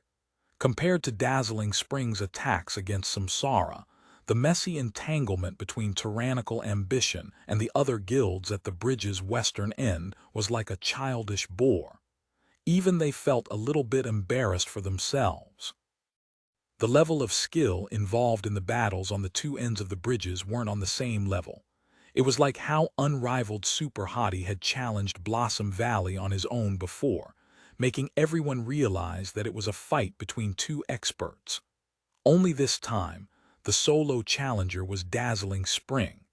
As for Samsara, a loud voice continued to command their troops. The guilds present all knew each other's background. They interacted with each other numerous times a week. No one in Samsara had this kind of voice. The voice didn't belong to their guild leader, Three Realms, Six Paths, or any of the senior figures in the guild. Just who was this person? Because of the chaos, no one was able to identify their commander. Otherwise, The guilds on the bridge's eastern end would have attempted to get rid of this person as quickly as possible, no matter what the sacrifice. This person's importance to Samsara was unrivaled. As for his arrangements, even an expert like Dazzling Spring was having trouble against them. However, Zhang Jiao was still a god. After a few probing attacks, Zhang Jiao exploded into his 100-blossom style. He leapt onto the bridge and headed across in a certain direction. Everyone had turned towards Dazzling Spring long ago. They quickly caught the direction Dazzling Spring was charging towards. A warlock was jumping up and down, trying to dodge Dazzling Spring's attacks. However, Dazzling Spring refused to comply. This time, it was as if he was determined to sacrifice everything to kill this warlock. Could that warlock be the commander? They had to help. This would be a crucial moment. All the guilds that had been beaten down by Samsara's formations were filled with vigor all of a sudden. They hadn't retreated yet, which naturally meant that they hadn't completely given up yet. Seeing Dazzling Spring's offense, they felt like it was the perfect opportunity to turn the tides. As a result, the guilds ignored everything else and began assisting Dazzling Spring to kill off the warlock. FCK. Everyone heard the loud voice curse. A crazy assault without regard for anything else was very hard to defend against, even more so with an expert killer like Dazzling Spring joining in. Just when everyone thought that this warlock would die, he actually leapt into the water before the attacks arrived. Yes, he ran away. Jumping into the water before being struck by any of the attacks was an act of escape. In the world of gaming, where lives were as inexpensive as paper, in an intense battle like fighting for a boss, a character, who seemed to be the commander, actually chose to run away. At that instant, everyone paled. This behavior lacked any sense of shame and was utterly wretched. It was something even a noob wouldn't do. The warlock's actions made everyone deeply shocked. The players present couldn't help but remember a phrase that Loud Voice often said. Could you be a bit dirtier? Yes, you could. You really could. You're too much. At such a time, several players even had a disdainful emoji popping above their characters' heads. There were even Samsara players who did it and similarly despised such shameful actions. At this moment, a god's temperament needed to be talked about. This direct move didn't distract Zhang Jiao at all. Being dirty was a type of strategy. As a god, he needed to be able to adapt to any situation. When he saw the warlock jumping down into the water, Zhang Jiao immediately had Dazzling Spring switch targets. Almost at the exact same time that the warlock jumped into the water, Dazzling Spring sent several nearby Samsara players into the water to keep him company. Samsara's formation was instantly broken. The players from the other guilds regained their composure and hastily hit Samsara while they were down. On the other hand, Dazzling Spring left. After seizing the high ground a third time, he began attacking randomly again. He wanted to control both ends of the bridge. Everyone else was itching to drag him down and kill him, but they didn't have ability to do so. The North Bridge's unique terrain was like an aquatic battle. Normal players couldn't deal with it, so even though Zhang Jiao was by himself, he could easily make the guilds want to flip a table. When Chen Guo's chasing haze arrived, she missed the utterly wretched escape into the water. She didn't care much about the fight for the boss. Her only mission was to search for the little cold hands.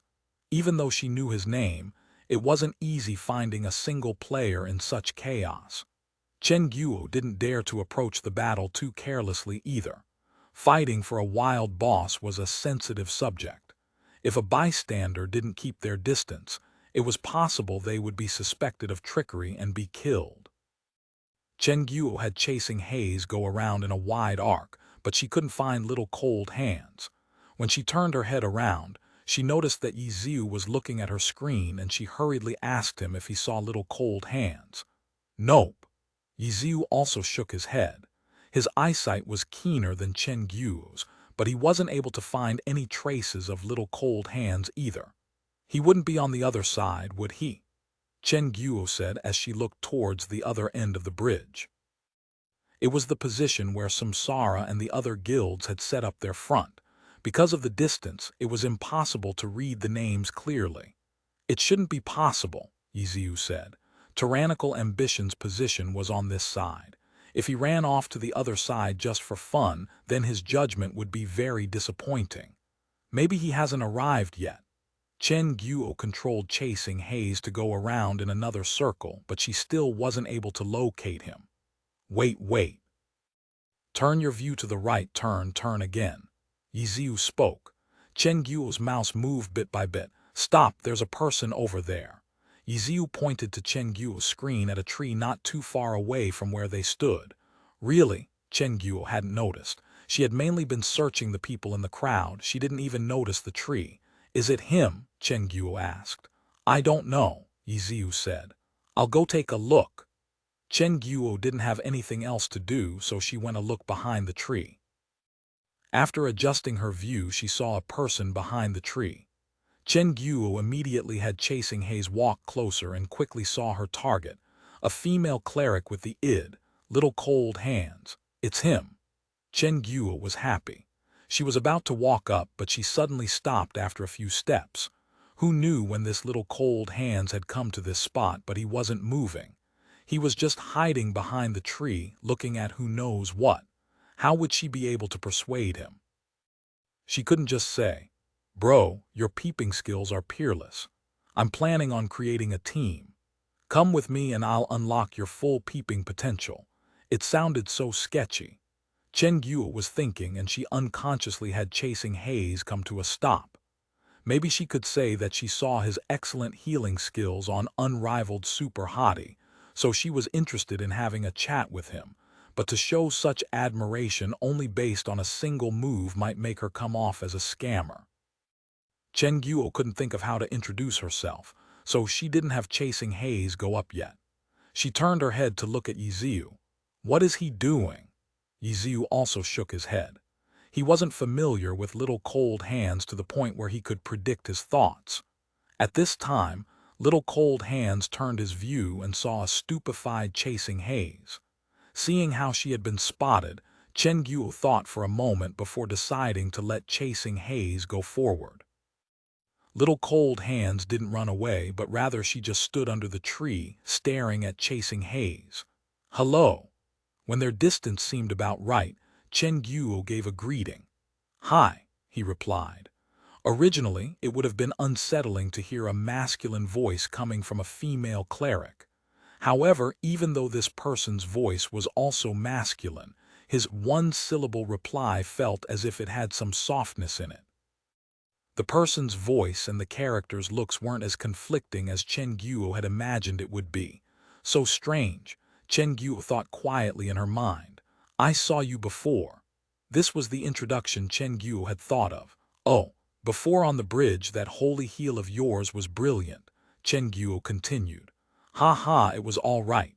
His modest tone gave Chen Guo a good impression of him. If you don't mind me asking, that wasn't a coincidence, was it? Chen Guo said. Ha, there was a bit of luck involved. Little Cold Hand said. Then from what you're saying, you're a pretty skilled player, Chen Guo said. I'm just so it's like this. I'm planning on forming a pro team and I'm looking for a cleric. Are you interested in joining? Chen Guo said. Oh, Ye Xiu's team? Little Cold Hands asked the king's avatar.